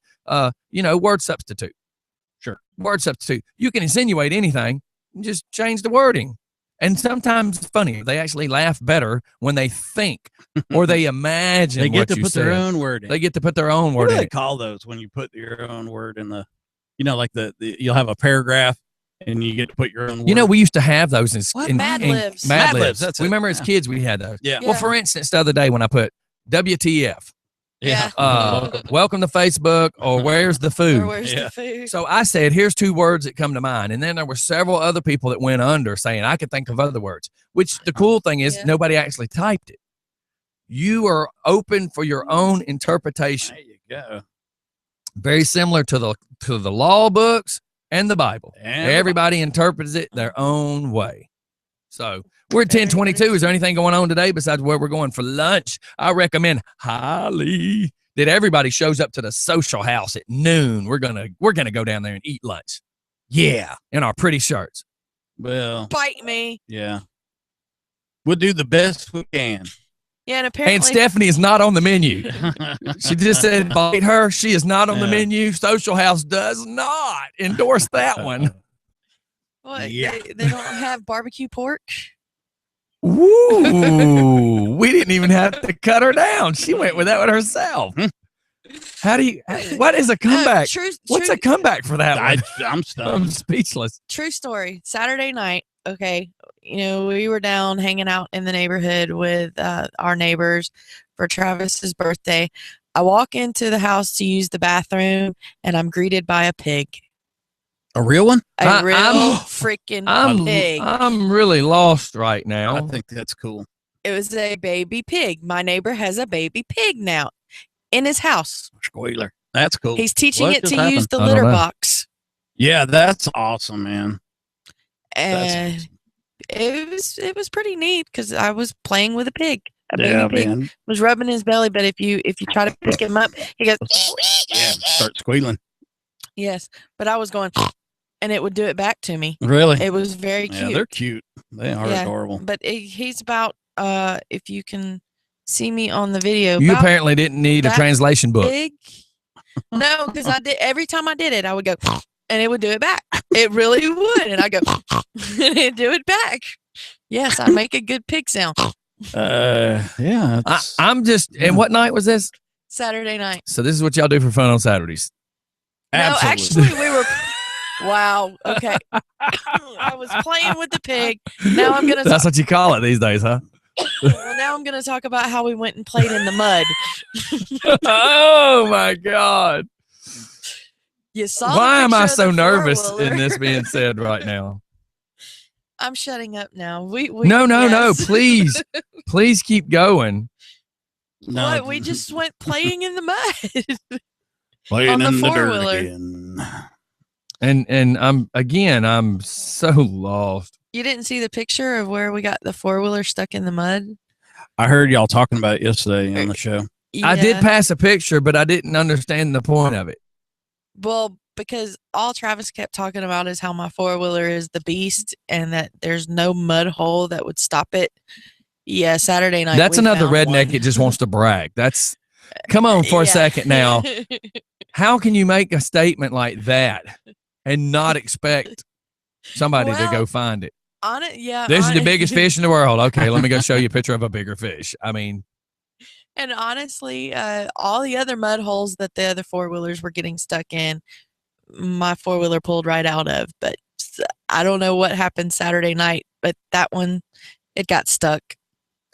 wow. Dang. The degrees of redneck. Hey, Should it we was go there fun. again about the bandanas that rednecks would get? The blue, the I red. got a black one. No. I'm the black belt redneck, or the black bandana redneck. She said black belt. Yeah, like 4 Do you even degrees have a of belt on? black bandana. No, I don't have. I'm 4 degrees of redneck. I got 6 bandanas tied above my left knee. That means I can go into Walmart and be back out in 3 minutes. So is that like a garter belt? It's like that, but it's like one to blow my nose wind, one to wipe the sweat off my brow, one to wipe the sweat off my armpit, and one to clean out my belly button. And, you know, that gives you 2 spares to do whatever in case you forget to bring toilet paper. There you go. That's why I wear socks. That's why you got a brown bandana, so it all blends together. That's why I wear socks. No, mine's black. I was making a reference to wiping your butt with a bandana. I said, that's why you have a brown one. So it blends in. Again, I am explaining that to a redneck. What? Because I was going to say, wouldn't it blend in better with black, though? I mean, never mind. Can I ask why in the world it would be black? Because black doesn't show up as much stuff as the other colors do. I thought we were talking about something else being black. I wasn't talking about the bandana being black. Oh, Zoom I was talking about the right bandana. over her head. Wow, did y'all hear that? Did you hear that? That was dead air. All right, y'all, we're at 10:27. We're going to roll this puppy up. Anybody got anything to talk about? Always Freedom Outdoor Adventures. Taking care of folks. Walk with the Heroes on May 2nd. And I reached out to a little organization called Helping Children. Hopefully we'll get some word back on them. And yeah. And is it is an ending word? Did you hold on? Twilight decides to jump back on the show for a second. Follow us on Twitter at JustForFunRadio_. That's at JustForFunRadio_. Why can't you use that voice all the time? Because he's tired. And then he leaves it. He like comes from it and leaves with it. He's tired. Who's your baby? Now that makes you Tyler. It's a game. It's a game of cat and mouse, Scotty. Apparently, keep your hands out of your pocket. Sometimes I give you this, and then sometimes I don't. I see that. Sometimes you feel like a nut, and sometimes you don't. All right, 10:28. Anybody, Steph? Anything? No, I don't think we've got anything going on for tomorrow. We don't have any guests or call-ins, right? Oh, I'll call in. I'll be better tomorrow. Is there a call-in tomorrow? No, I don't think so. Nothing's on the calendar. All right. Well, that's it for us. We out of here. Tomorrow is Wednesday. I got to get my bus over to Rob's Performance, and we got wrestling this Friday, right? Saturday. Yes. Okay, so I've got to get the bus serviced and complete because I think it's got to be able to run down there to Buckhead. Now the wrestlers are coming in Friday. Is that on the calendar? Yes. Okay. I'm just making sure. I'm criticizing calendar. I just need to go look myself. Yes, and Saturday is when Military Mike will be getting in the ring as a referee. Get some. So this week, Aaron Hill Band. So tomorrow's a free day. So if anybody would like to figure out about being part of the show tomorrow, if you're in a business or know anybody who would like to be interviewed tomorrow, we are free. We're open. That means if we don't, we all have to come up with something. So cool. Everybody have a great day. We'll see y'all on the flip side. Stay out of trouble. Deuces. Hold on. I got one more text message before I leave. All right. The saying black people offends me. All right, then. Okay. Military Mike is out. Deuces. There's always one in the crowd. Everybody have a great day. We will see you later. Have a great day. Bye, y'all. Brian just sent a message that he'll try to call from the hospital. So now it's when? Now? I mean, he just sent it now? Yeah, he just sent it. Just type back and tell him we just went off air. I'm not turning the camera off yet until we know if he's fixing to call in. Hey, everybody hang tight for just a second. Our friend that's in the hospital says he might be trying to call us in just a few seconds.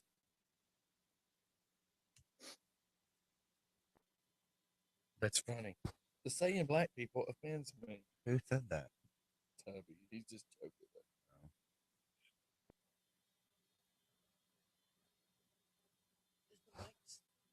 Yeah. Because until I know what's going on with Brian, I didn't look at the tomorrow. He said. Camera. Oh, okay. All right, everybody. He says he's going to try to call us tomorrow. He's going through surgery today. So everybody enjoy yourself. Have a super terrific, fantastic day. Thanks for tuning in, everybody. Deuces.